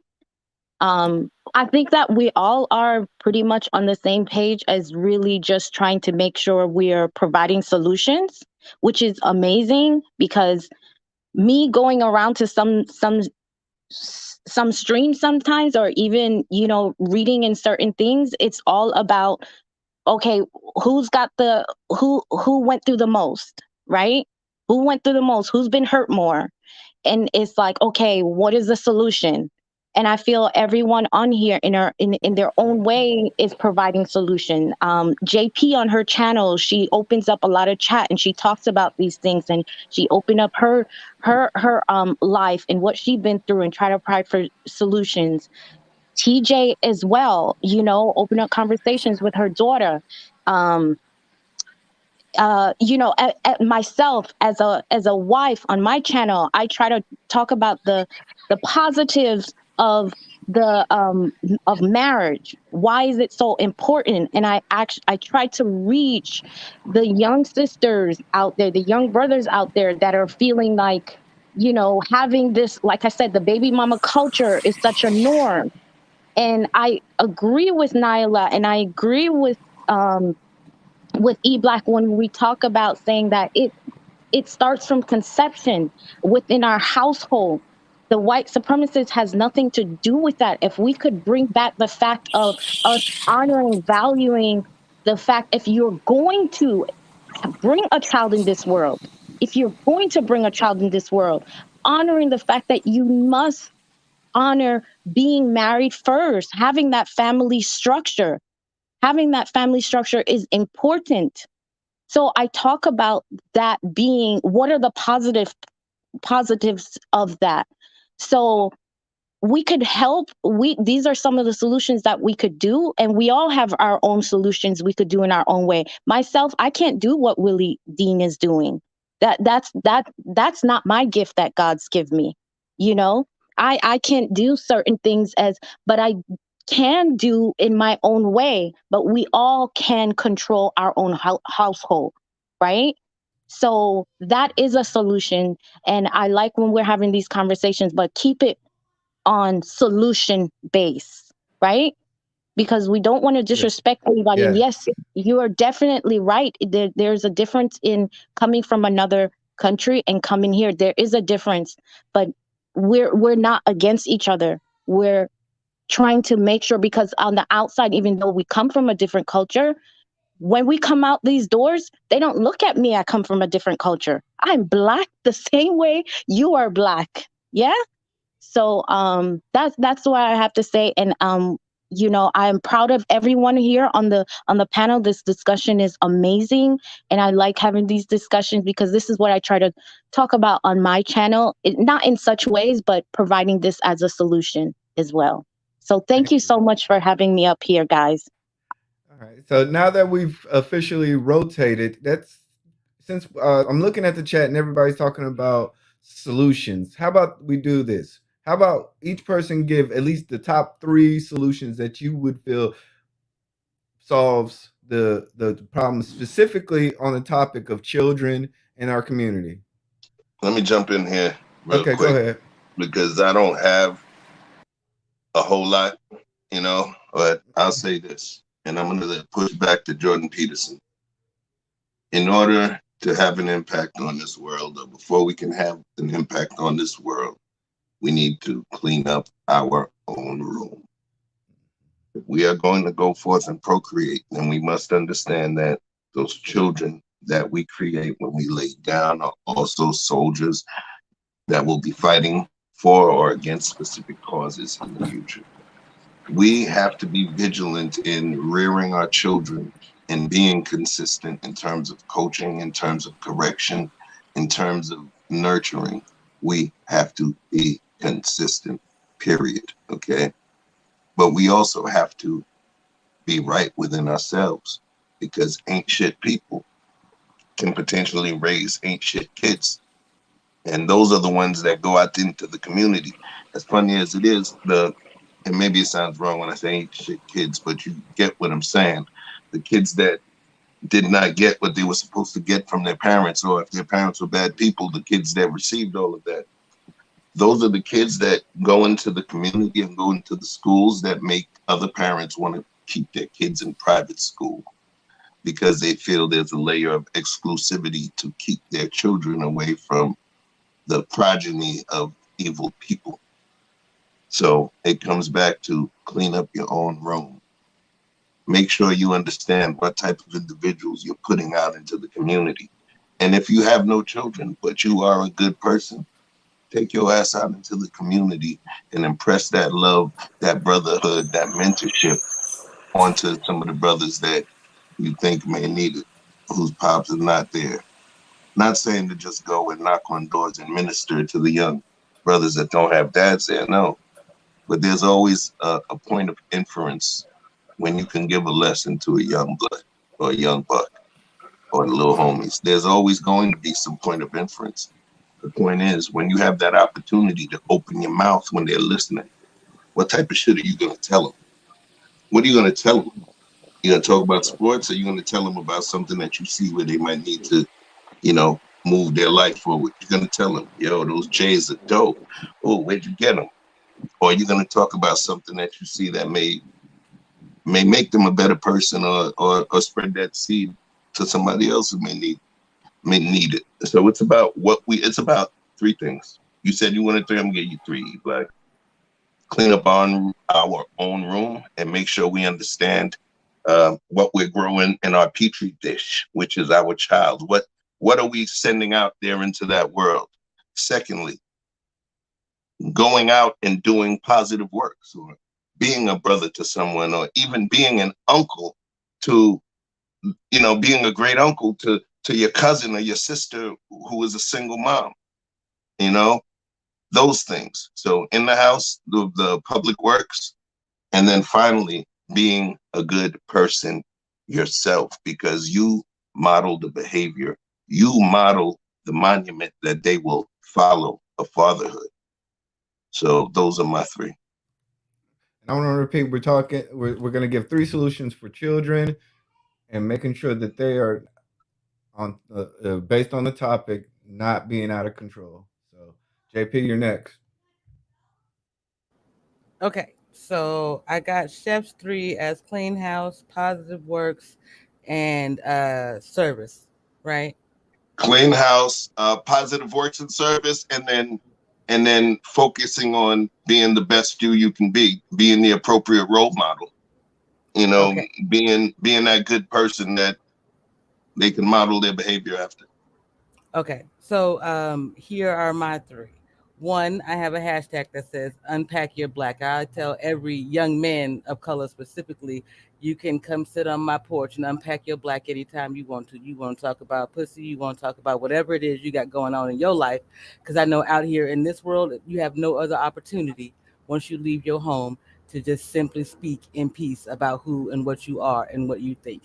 Two, Stand on your word no matter what you do. When you tell somebody you're going to be there for them, stay down for them. When they disappoint you, stay down for them. When they have errors in judgment, stay down for them. When they are still learning to go through these things, stay down for them. They have never done it before. It's going to be hard. They need to know that you made it through and that you believe that they will make it through. And then the last thing is in 3 parts because it's the most important to me.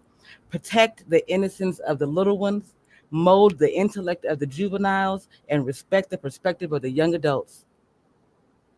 You got to understand where they are, what they are, and give them what they need at that time. Our littlest ones need us to protect their innocence. Our middle ones need us to mold them as they go into autonomy. And our older ones need us to respect that they are coming into their own right and give them the space to do so while we still allow them to be young.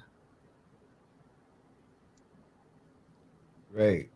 I think after that is TJ. Yes. And then Willie, and then after Willie, we're going back to Hanifa. I really, quite frankly, after Hanifa, broke it down, I really don't have a whole lot. I really don't. I mean, it's not much you can say after that. I think the only thing that I would add is what I have shared with those who have respected me enough to ask for my opinion and receive the words I say is, if you look at the community at large, it's too much to take on. You start with your own community in your own house. Be what people want. If you want to be married, be that. You gotta, I think one of the reasons that some people listen to me is not because I'm that great. It's because I've lived. I've made my mistakes. I share about the mistakes. I changed some behavior so I could get what I wanted out of life. And I'm not afraid to share that. So you have to be what they want. The community has to see what you have. If that's what they want, they're going to strive for that. So again, the community, I get overwhelmed. I'm no different than anybody else. If I try to look I'll try to fix out there, it's just too much for me. But what can I do in my house that when I go outside, people see that and say, "Oh, I want that." That's what I can do. So I don't have 3. I got 1. That's it. Y'all have a good one. Peace, Flower. All right, and Willie. I'm just gonna have to say, like, I can't give you 3 reasons because everybody, has their own dynamics going on, and my 3 reasons may not be E Black's 3 reasons, may not be, Miss JP's reasons, Miss TJ's reasons, Miss Colette. I apologize if I pronounced anybody's name, Miss Hanifa. I apologize if I pronounced anybody's name wrong, but I was taught to not point the finger and to look in the mirror first. So, I just have to make sure that everything that I'm preaching, I'm walking and I'm living that and I'm reflecting that, because all I know is that speaking the truth to the youth is more powerful than trying to sell them a dream. So, all I can say is that, make sure that whenever I'm talking to the kids out here in the street, that everything that I'm telling them, I can back it up and I can show them, and everything that I'm preaching to these young kids, like I'm living it and I'm walking it. So, there's going to be no contradiction in what I say and how I'm living. And like I said, like I apologize, but I can't choose 3 because it just depends on that individual's life and what dynamics are going on in that individual's life, because it's unique to everybody. Everybody has a different story. Everybody has a different journey. Everybody goes through different challenges, which eventually makes them and turns them into who they are based on the decisions that they make to address those challenges. I get that.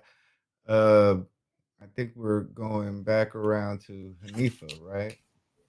Sure. I think I only have 2 because I think I mentioned one, which is really starting with our households That is the training ground, in my opinion. But the two that I have actually is to rehumanize ourselves, right? And what I mean by that is rehumanizing ourselves and also the people around us.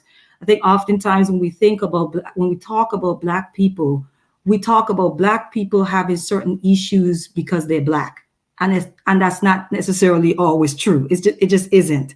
Sometimes it's just them having a human experience, and somehow we connect that human experience to Blackness with a negative connotation. I think we gotta be very careful with that, right? I'm very big on rehumanizing our Black men, the way that we treat our Black men as almost like they're machines. Okay, they're only supposed to just pump, give us sperms, and move out our way, and probably pay us some child support. But that's a conversation for another day. But I'm very big on rehumanizing ourselves and rehumanizing each other. And the second thing, because I worked in crisis intervention, foster care, and adoption for over 12 years. So that is the population. Really, I hear you guys. That is the population that I've worked with for years. Okay. So my second one ends up being decolonizing our parenting. I am very passionate around parenting and how we do parenting. We are still in survival mode as far as how we parent our children, and it does not work. It is not working. And for whatever reason, we refuse to abandon it. So when I say decolonize it, I'll give you two examples of that, and then I'm going to let it go. What I mean is doing with our children, what we did with our children in slavery, it won't work today. So for example, bigging up your child in their greatness, right? Our ancestors, when they worked in those fields, they did not want to draw attention to their own children. They just didn't. So if your child was good at something, we still do it today, or we minimize it. Oh, they are right. Or somebody said, oh, that child is brilliant. Yeah, but he's still peeing the bed. You know what I mean? Like, we do things to kind of dismiss, the focus of their greatness. And I think we really have to do a better job around that. Another part is the way that we discipline children. And I know that's a touchy topic, but so I'm not going to get deep into it, right? I am definitely against the way that we whoop children. I have a serious problem with it. I think it is rooted in the same slavery that we are talking about, but we don't want to talk about it and we don't want to let it go. For some reason, we have allowed it to become a part of our identity to the own detriment of our children. I think that's something that came out of that. I'm talking about parents getting on camera and embarrassing their children. We really need to decolonize our parenting. Our children deserve as much love, attention, showering of blessings and joy as any other child on this planet. They deserve just as much as anyone else. They are just as brilliant. They are just as human. They are just as great. They are just as intelligent, okay, as anyone else. We really need to change the way that we do parenting as Black people, because that is the only way we are going to be. This is what we started out with the children. That's the only way we are going to shift as far as the behavior of our children is concerned. Our children are reflecting us. We talked about church yesterday. A lot of these children don't go to church because they see the hypocrisy that takes place behind closed doors. So there's a lot of that that's going on, but we don't want to talk about it because adults, what we don't want to do is take responsibility. And for me, if you're dealing with some trauma, let's say your parent parented you a certain way and you were determined not to parent your child that same way, but somehow you're finding yourself resorting to that, get some therapy. Get you some therapy. Go sit on JP's doorstep if you have to. She put the invitation out there. Get you some help, because if you don't, another generation is going to inherit that trauma. So those are my two solutions: rehumanizing ourselves and decolonizing our parenting. Great. Chef, do you want to run this back? Jeff? All right, I guess I'll give my three. My three. I already gave my three, bro. I'm just making sure if you didn't want to run it back. I didn't give my three. Can I do that? Who didn't? Colette. I thought Colette, you did. Oh, I'm sorry. Yeah, you're right. I started it over after that. Yes. So I'm Colette is sorry. actually. I'm sorry, I won't be long. So my three would be first of all of you guys, what you guys said is amazing. I will definitely put that in the three. I would say advocating for our kids, making sure we're advocate for our kids. I think Anifa spoke on that. And advocating for our kids, standing up for them, because the schools, especially young boys, because the school system treats them as if they are supposed to be on the same level as girls. And I'm personally going through that with my toddler boy, and they're so advocating for your kids, giving and making sure you are giving that respect, and giving your husband, making sure your husband is feeling needed, because that translates in everything he does. If he feels he's needed and wanted and respected by his wife at home, it translates into other things that he does. The last thing I would say is women embrace and protect the value that we bring. Understand the gem that God has give us, the power to bring life into this world, and not give it to just anyone. Embrace who we are as women and the power that we have. Don't embrace this baby mama culture. So that will be my three. All right, I'm gonna get my three. King, you want to wrap this up afterwards? Yeah. Let me wrap this up. We closing up right now. All right. I'm still on the highway. Yeah, I want to get my. I want to get my three. I'm gonna just get my three.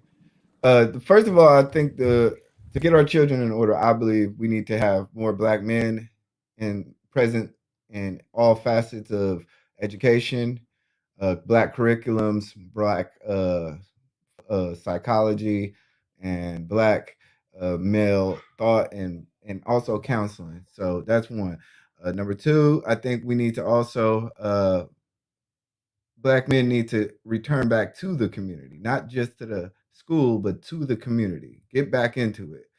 And then part three, I think this a good solution for getting in control of our children is returning them back to a belief in a purpose, a higher purpose. And that is, I'm a Christian, so that's going to be me getting them back into faith.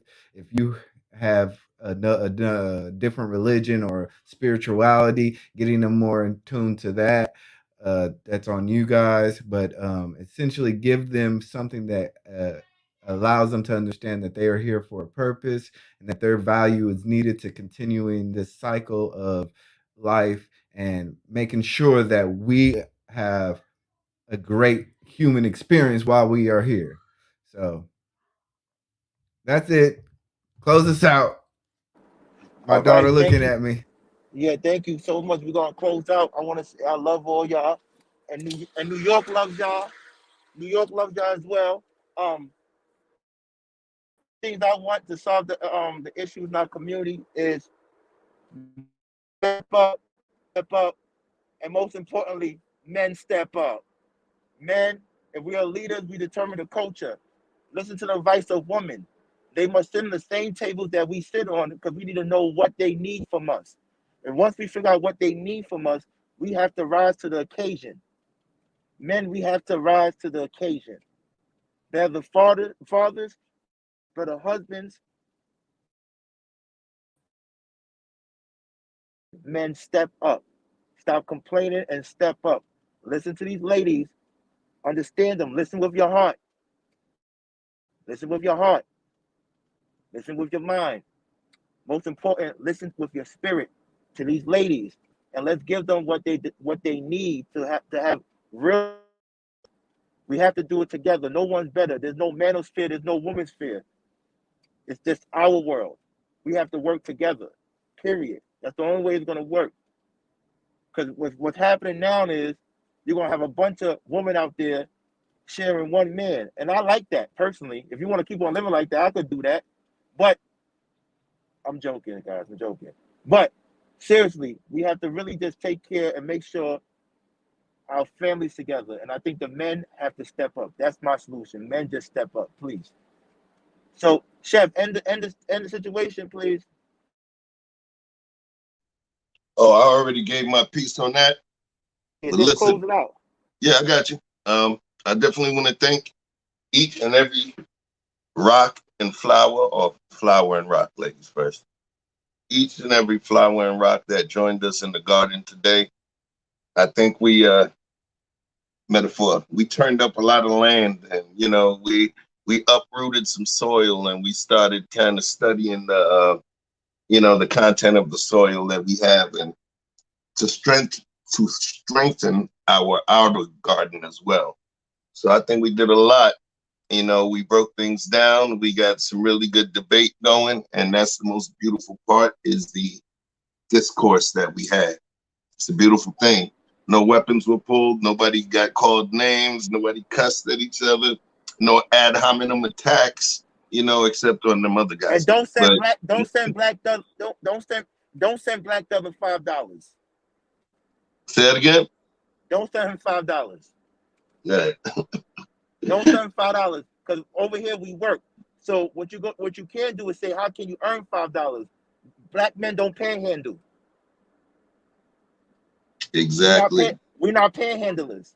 Ask me, how can you earn $5? Don't ask me for those $5. So don't do that. You bugging.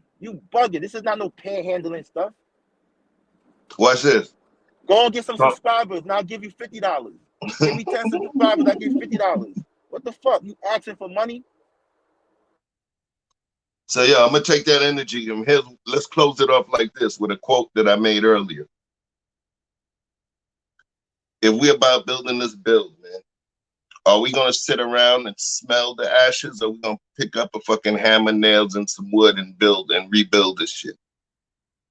That's the rhetorical question that I leave for you guys. And I appreciate you guys making this a really intense conversation. It's not over. Who knows? We'll see what's up. I may, try to influence this guy to, do an after the concert show just to pop in. We shoot the breeze, no topic, just kicking in with the garden as we can. So, let's see what's up. But it's been a pleasure. Thank you for sharing your time with us. Conversations with King. We got Kinghormeku, E Black, Chef Shapino, special guest, Lily the Baller Dean. Thank you. Anifa Naila, Colette, for finally jumping in and speaking your truth. And of course, JP, always laying it down, So thank you all for being a part of the family. You'll remain a part of the family even when you leave. Just holla, make sure you hit the subscribe button. Make sure you hit the notification bell, and make sure it's black where it says all. So if we decide at 3:26 a.m. to just go live, you'll get an alert. All right. So thank you. Peace and love. It's been a blessing kicking in with you guys today. Now I'm finna go eat. Holla back.